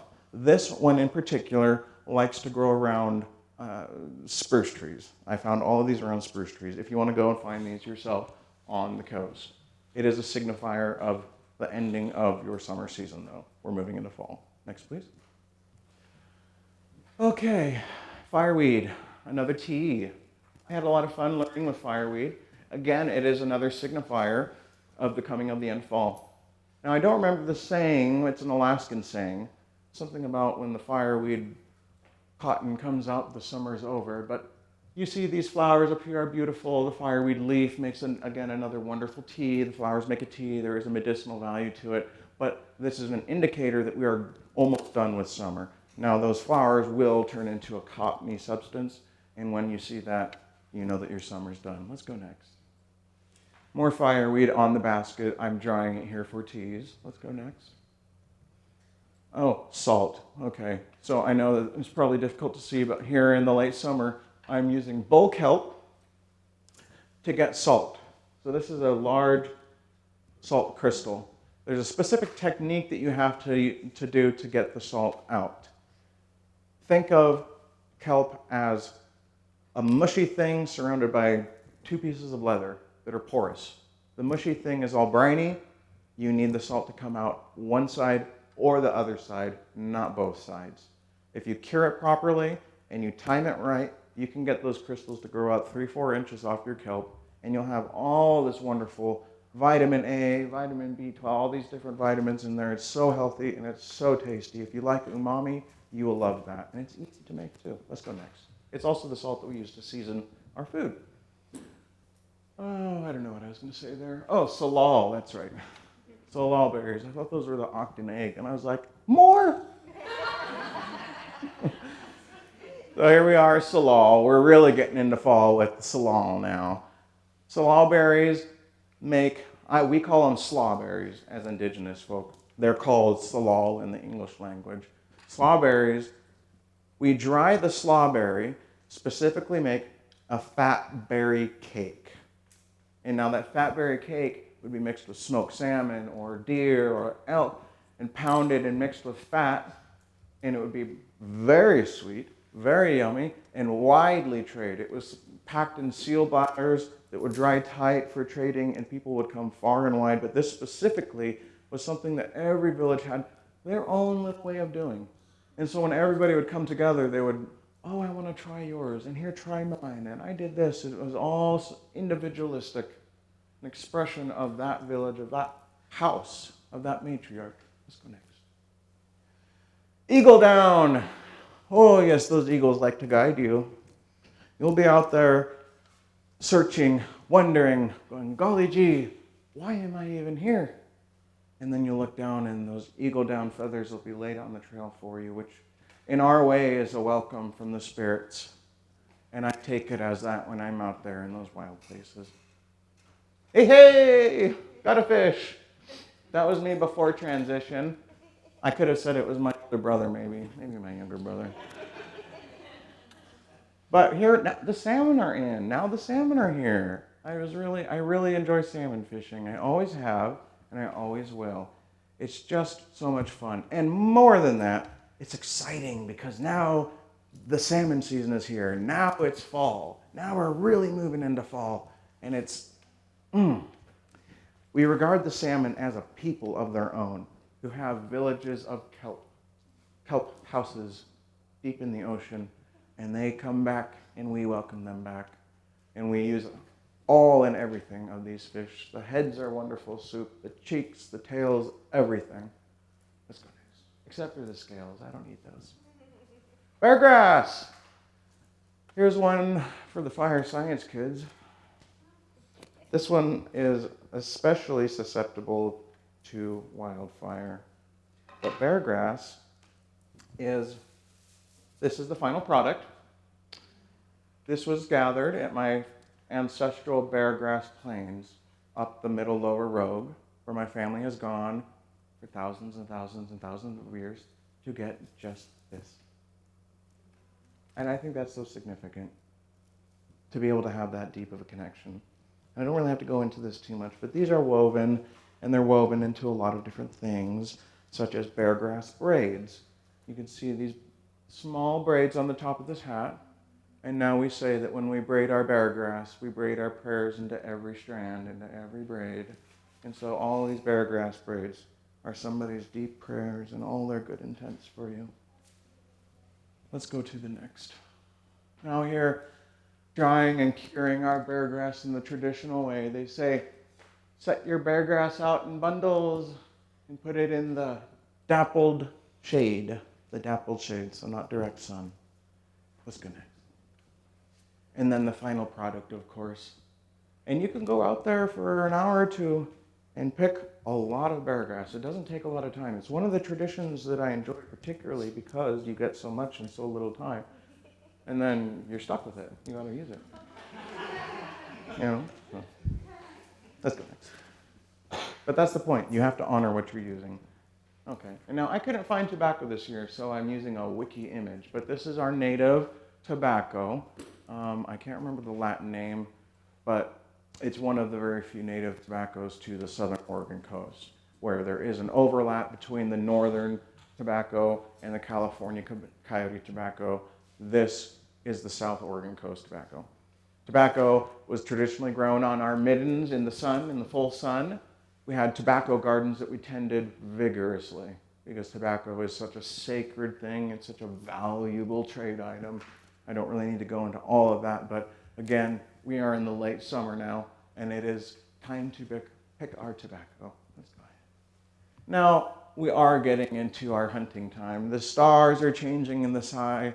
We're starting to get into fall, and there's these stars called the rabbit tracks. They go tweet, tweet, tweet, tweet, just like rabbit tracks in the sky. And when you see those rabbit tracks, as the ancestor's bow goes over the river, now you're allowed to hunt. Not before. And if you get caught, you're in big trouble. You better believe in that old way, they're going to take you down and get your shells. Here we have a spear point. Now this particular spear point is made out of a red chert, specific red chert that has been fire treated for hardness. That stone comes from one spot up the Sixes River. There is a nodule that sticks out of the ground like a, what do they call those lava chimneys, where almost like Devil's Mountain, but much more scaled down. And it's nothing but this. We've been able to trace many, many hunting points from that one location. And so, through this process of understanding our seasonal traditions, of understanding our hunting traditions, of understanding the material culture that goes into it, now we have been able to apply these traditions and understand the invisible trade networks and trails that still exist to this day. They're on the land. And those trade networks are important because they tell us a lot about who we are and where we came from, where our marriages came from, and our families came from, and our blood came from. Here we have some distinctive arrowheads. This is our distinct Rogue River style. But this particular point is a sea lion point. Now you had to have that extra hard stone for sea lion because they have thick ribs that are set closely together. And it's very important that you don't make the animal suffer. It's always been important to us, and it always will be. Let's go next. Oh, seals, all full of character, little goofy guys and gals. I just love them. They're so cute. You just want to pinch them. And this is another hunted animal for grease, specifically, grease and meat. Now, my great-grandfather Gisa was quoted as saying, "I got tired of seal. Boy, I got tired of seal. So I go down to the field and I shoot a deer and I tell the wife, no more seal." I just love that because he's eating too much seal and he's so tired of it. So, it says we're eating a lot of seal in this time, and we're also eating a lot of seal because we're not going to waste the meat even if we're tired of it, but primarily we're gathering it for the fat so that the fat could be rendered down into grease that we could use again for the wintertime when we are not allowed to hunt these things. Let's go next. Sea lion, this is the stellar sea lion. The only thing I'm going to say about that is that my particular sea stones, Pyramid Rock and Needle Rock, off of my village of Chemi, so healthy, managed our population of stellar sea lion for so many thousands of years that they became their own distinct genetic variation of that species. It speaks to the stewardship that we held as a people so deeply. Let's go next. More of the stellar sea lions, just to give you an image of sort of the sight that one might see on the canoe as you're about to take your sea lion. And the sea lion was a very ritual hunt. It was not a sporting hunt. There was no fun in it. It was sacred and it was ritual. And the one we took was an ancestor spirit. And they say when we take that sea lion and we bring it to the shore, we have a shore crew of youth. And those youth are going to come out into the surf, and they're going to caress and cradle the sea lion, and they're going to cradle the head so that it's not flopping around in the surf, and they're going to carry the sea lion in carefully as an honored dead relative, just as a relative, with all the care and love in the world. Next slide. Again, here's more of our sea lions, seal hunting grounds, egg grounds. You've seen that already. Let's go next. More of the same. Let's go next, yeah. Whales. Whales is an interesting Greece tradition. Whereas northern tribes hunt whales, we rely on Creator to gift us whales. So when a whale dies by natural causes, it may be beached on our beach, at which point, if it is fresh enough, we will take its grease and be so blessed in that communion with the ocean and with the land. And this summer in particular, I had a very interesting experience with the whales. I had a lot of very personal and close encounters. One particular whale I wasn't paying attention to, he was just below me. And I was fishing as well, so I was really focused on my line. He got really mad at me that I wasn't paying attention to him. And so he started blowing his spout and making noises and grinding against the rocks. And I found out that they also do that to get their barnacles off.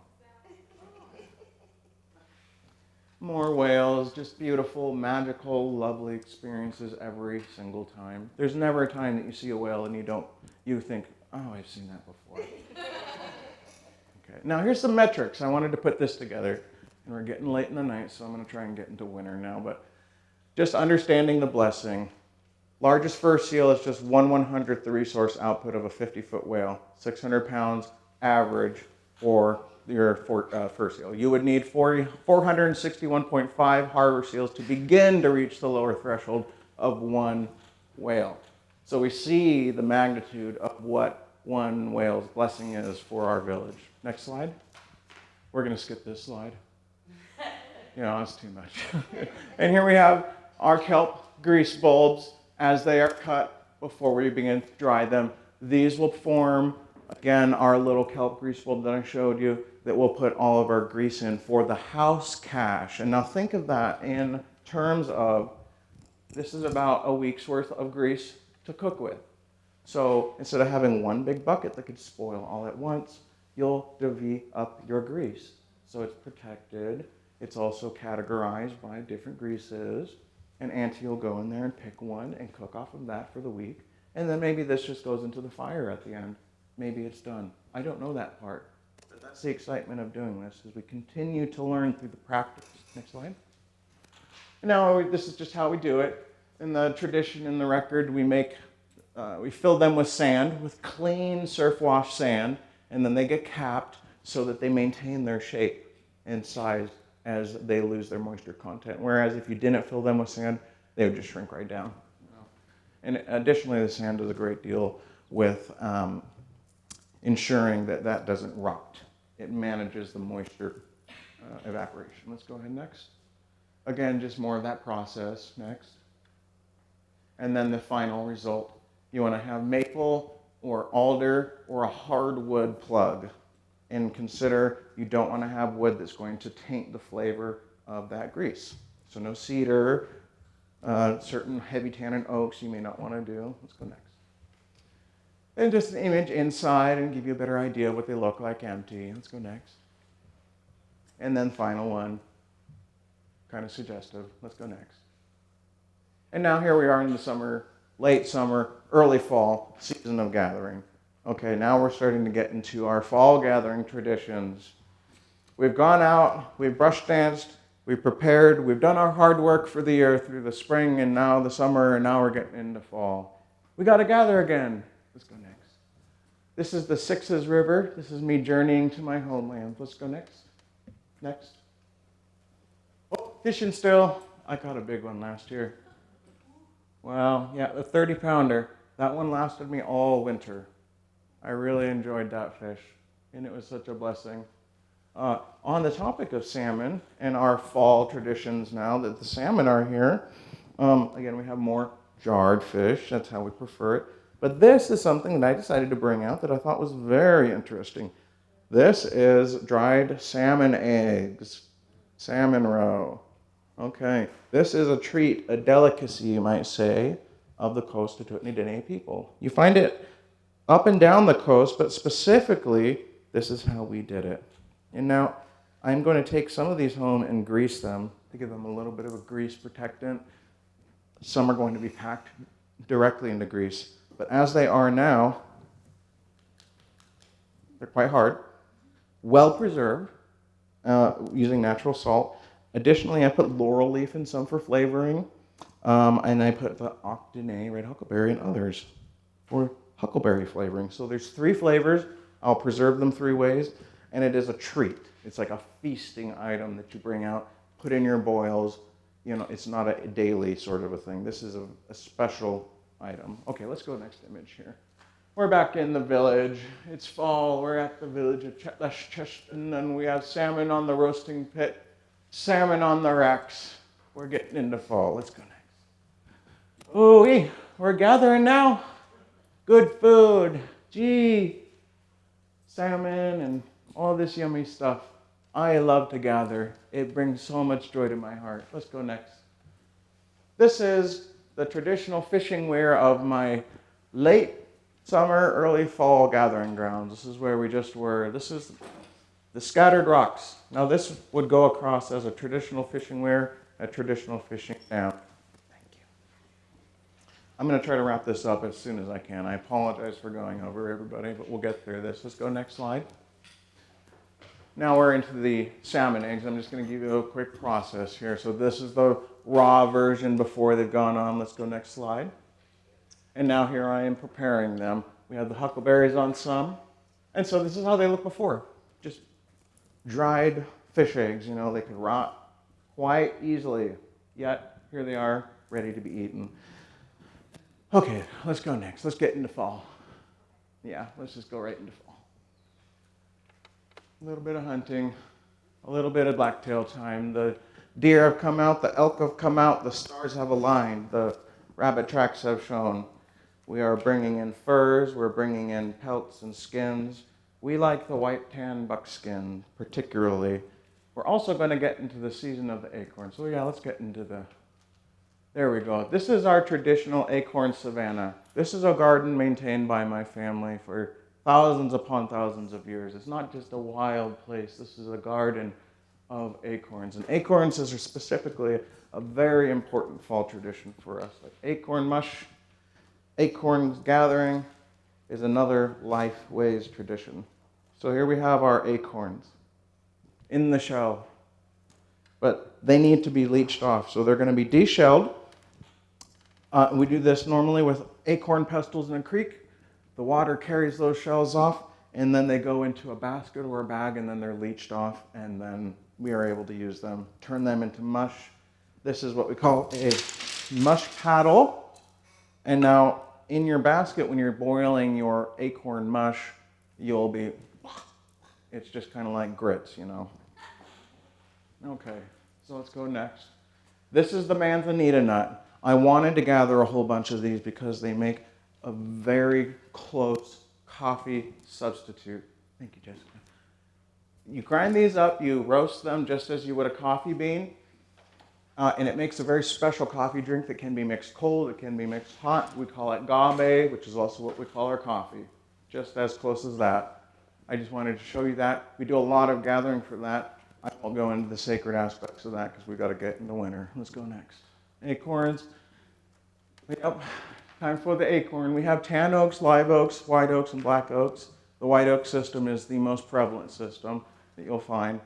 Tan oaks are quite common as well. I believe that's what that is. Let's go to the next slide. More acorns on the tree, acorns in the basket. It's a beautiful thing to be in fall, to be in these traditions. Another thing that we're doing in fall, let's go to the next slide and I'll talk about this. Pine nuts. This is the ghost pine, okay, and this is what we get our pine nuts from. We go down to about Redding, California is where we really start to see those. So it was a traveling tradition that we would do every year. Whoop, there goes one. And of course my necklace is made out of pine nuts and we make jewelry out of them and we preserve the meat inside of them for certain culinary and utilitarian uses as well. One last thing I wanted to say about the acorn is that the white oak acorn lives on a 7-year cycle of propagation. So it will go through 6 years of increasing yields, and on the 7th year it will crash. When it crashes in that 7th year, it will produce these galls that look like acorns. Now the galls are produced by the gall wasp, which induce this gall off of the white oak so that they can continue their own way of life. So it's a very integrated biological system. And in that 7th year, which was last year, I will share, was our 7th year. This is the first year of our cycle. So we're in a new season now. Remember that. Okay, let's go next. Just carving. This is a little carving of a mush paddle out of some Port Orford cedar, so you can get a little bit of a more traditional idea. But this was a little pendant necklace one I did. Beads in the process, pine nut beads. Next, please. And then now we here have a soup stirring spoon that I did. I wanted to just make it look neat, pretty much. But that's very distinctive of our style. And a lot of our things were made beautiful simply for the fact of making them beautiful. We're all humans and we love beauty. Next. River sage, early fall, sacred tradition. This is our sage that we bundle up. And oh, I needed that boost. It's so yummy to smell. It's very fragrant. It carries a heavy oil. It is medicinal. And again, it's very spiritual. And it is in this time that we are gathering it in the early fall. Next, please. Huckleberries. These are evergreen huckleberries. We are doing a lot of berry picking this time of year, right now, as a matter of fact. These evergreen huckleberries are just out of season. I just picked about 7 pounds of them. I like huckleberries. What can I say? Next, please. Evergreen huckleberries again. Next. And more evergreen huckleberries. I really spent time in a specific place to pick my huckleberries this year. That place is a village site that I won't go into. But again, I learned my traditions by being in the village places of my ancestors. And in being in the right seasons, you're turning the key on things that you may never have known unless you were in the place that they were in with the land. Next, please. Now we're making berry cakes. Our berries have dried, and we're mixing it with a ratio of about 1 to 4 fat to berry. Fat to dried berry. You can mix fresh berries in there, add a little sweetness and flavor. But here we are in the process of making the fat berry cake. The final process basically can look like anything you want. Mold it into any shape. Generally, we make rounds or small square cakes, wrap, stack, store. Next, please. But that was what we would do for specifically trading a lot, winter feasts as well. Here we are in my sacred homelands of the upper middle robe, where we gather acorns. And these hills are a sacred place, and they always were. But this is a gathering ground that we still come to. And I was just there. I got heat stroke. I had to go to the hospital, but I don't know when to quit.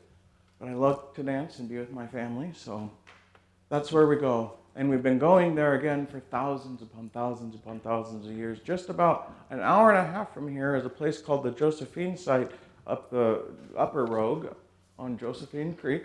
It's been carbon dated to, I believe, 14,200 years approximate. And it was a long-held, long-lived site in the Ice Age. And then as Ice Age faded, we decided we didn't want to live there anymore. And we went to another place called Gold Hill just down the way, which is dated even older. Next, please. Just more of the same, gathering, giving you an idea of these sacred hills. Next, please. Oh, gathering, yeah. Reed making, he's making, this is Doug Barrett, and this is one of our Northwest American Indian Coalition board members, of which I'm an honor to sit with. And he is a massive culture bearer, also former council member for Cocoa Nation. He is here making and instructing on how to make duck decoys out of reeds, which is, in this time of year, the time to pick. Next, please. More of my sacred Smoky Hills. The smoke this year, I wanted to point out with the wildfire aspect, really puts a hamper on our tradition. And so I just wanted to put it in your hearts to consider the environment in a cultural way and never be fooled into thinking that we're just saving timberland or something, that we're literally lifting up a cultural, vibrant people by making sure that these places stay healthy and verdant and perpetual. Next, please. Here we are canoeing, gathering canoeing. Now, these are specifically river canoes. And this is a style distinct to the Tututni and Dené, Coquel, Coos, Umpqua people, South Coast Oregon, Northern California. This is our style. distinct wedge back here. Now there's a very distinct utility. I don't have the time to go into it. I would love to. But I wanted to just show you what we do in this time of year. We're gathering, we're catching salmon, we're netting, we're preparing our berries. We're in that last push for winter. Let's go next. Just more beautiful gathering, more canoes. Both these canoes were split from one redwood log, I believe about 12 to 14 years ago. And I have to take a seat. I'm pushing myself. Oh, next, please. Oh, Moonhook touches the water. Gee, we're getting into winter now. Good. Okay, now I got to get back up. Okay, we're done with you. We're in winter. And as you can see, there's not much here because we're not doing much. We've worked hard through the year. We've been a good community. We've lived by Hucha, which is the good and right way and my way up. And so now it's time to enjoy the fruits of our labor, to be together underneath the plank house, and to live through this winter of renewal. Winter solstice is the time when we have our world renewal dance, which is called Nadosh. We dance the world into a new state, into life again. And I wish I had the time to go into it. There's a lot of that I probably shouldn't share, to be honest with you, because it's quite sacred. But wintertime is the time of stories. And our tradition is that we are allowed to tell stories once the winter begins, because the spirits are asleep. Now, when they're awake in that summertime and they're busy on the land, if you tell their story and you call out their name, you might catch their ear, and then you might have a visitor that you don't want. So be careful. Tell those stories and tell those names and keep them in your heart, but do it in the good and right way, per the protocols and the etiquettes that are dictated by this land. And to be a good guest, to be a good Tututni Dené, we have to stick to those protocols and those etiquettes. And so we're in winter. It's a time of relaxing. Oh, hello, Caden. This is my wonderful friend, Caden. We're in a time of winter. We're in a time of relaxing now. A time of story and a time of song. A time of crafting. A time when we're going to do our weaving and our regalia making and our basketry making and our carving and the little things that the kids like to do. All these little things, all these little crafts. With regards to winter story time telling, we have a host of stories that we tell with masks. Now, we don't have the intricacies of the northern Haida mask making. We don't have that refined style that we do.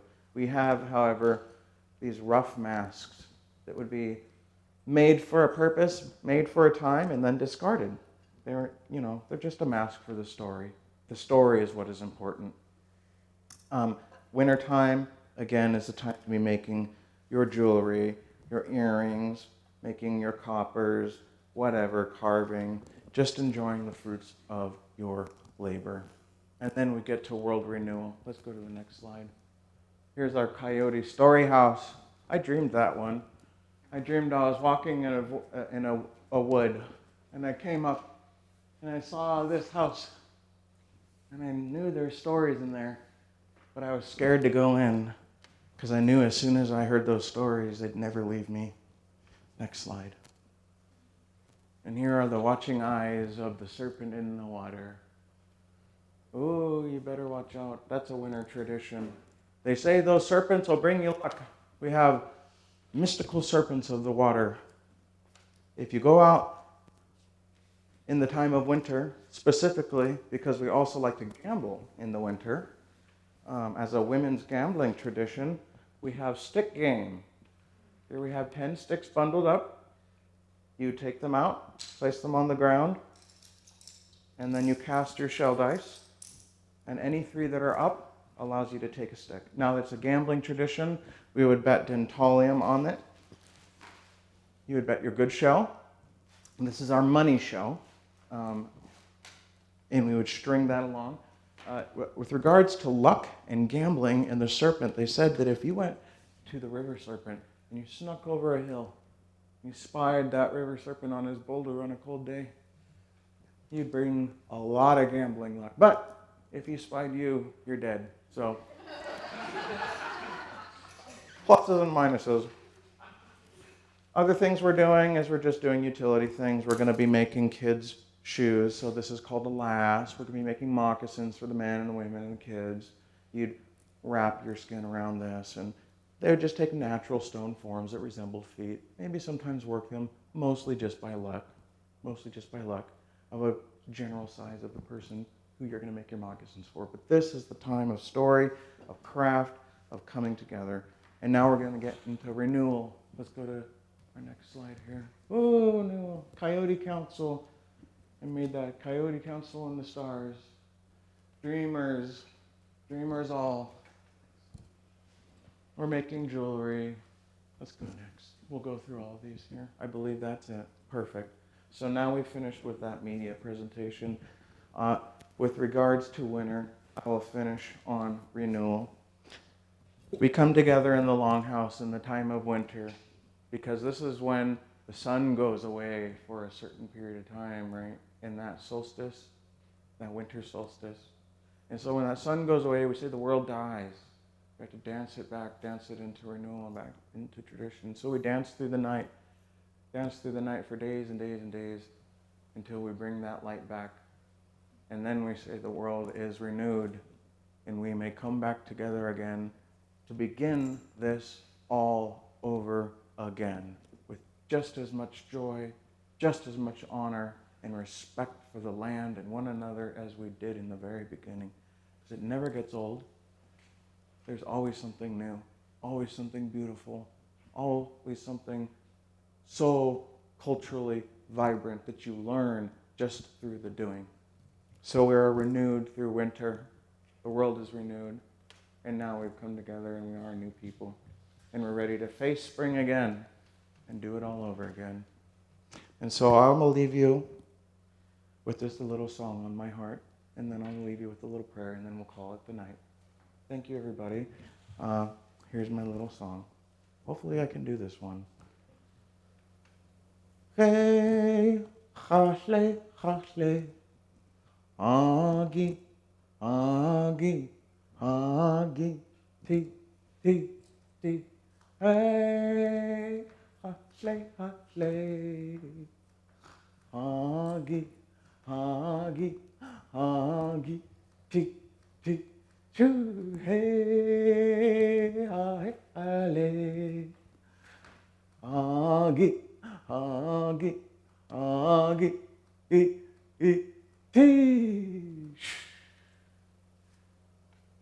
Everybody, I just am so overjoyed that you came here tonight and that you bared with me till 10 o'clock. For you, not for me. Thank you. But I want to say to you all, go home and dream powerfully. Remember, that's the spirituality of this land as it has always been. Allow that goodness to pour out.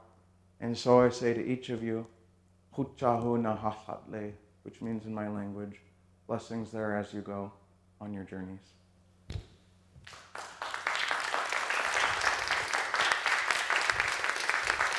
Thank you. It was wonderful. I'm just going to sit down over here. If anybody has any little questions on the way out, feel free to ask. I'm just going to hang out, look at the literature, go home and get some sleep.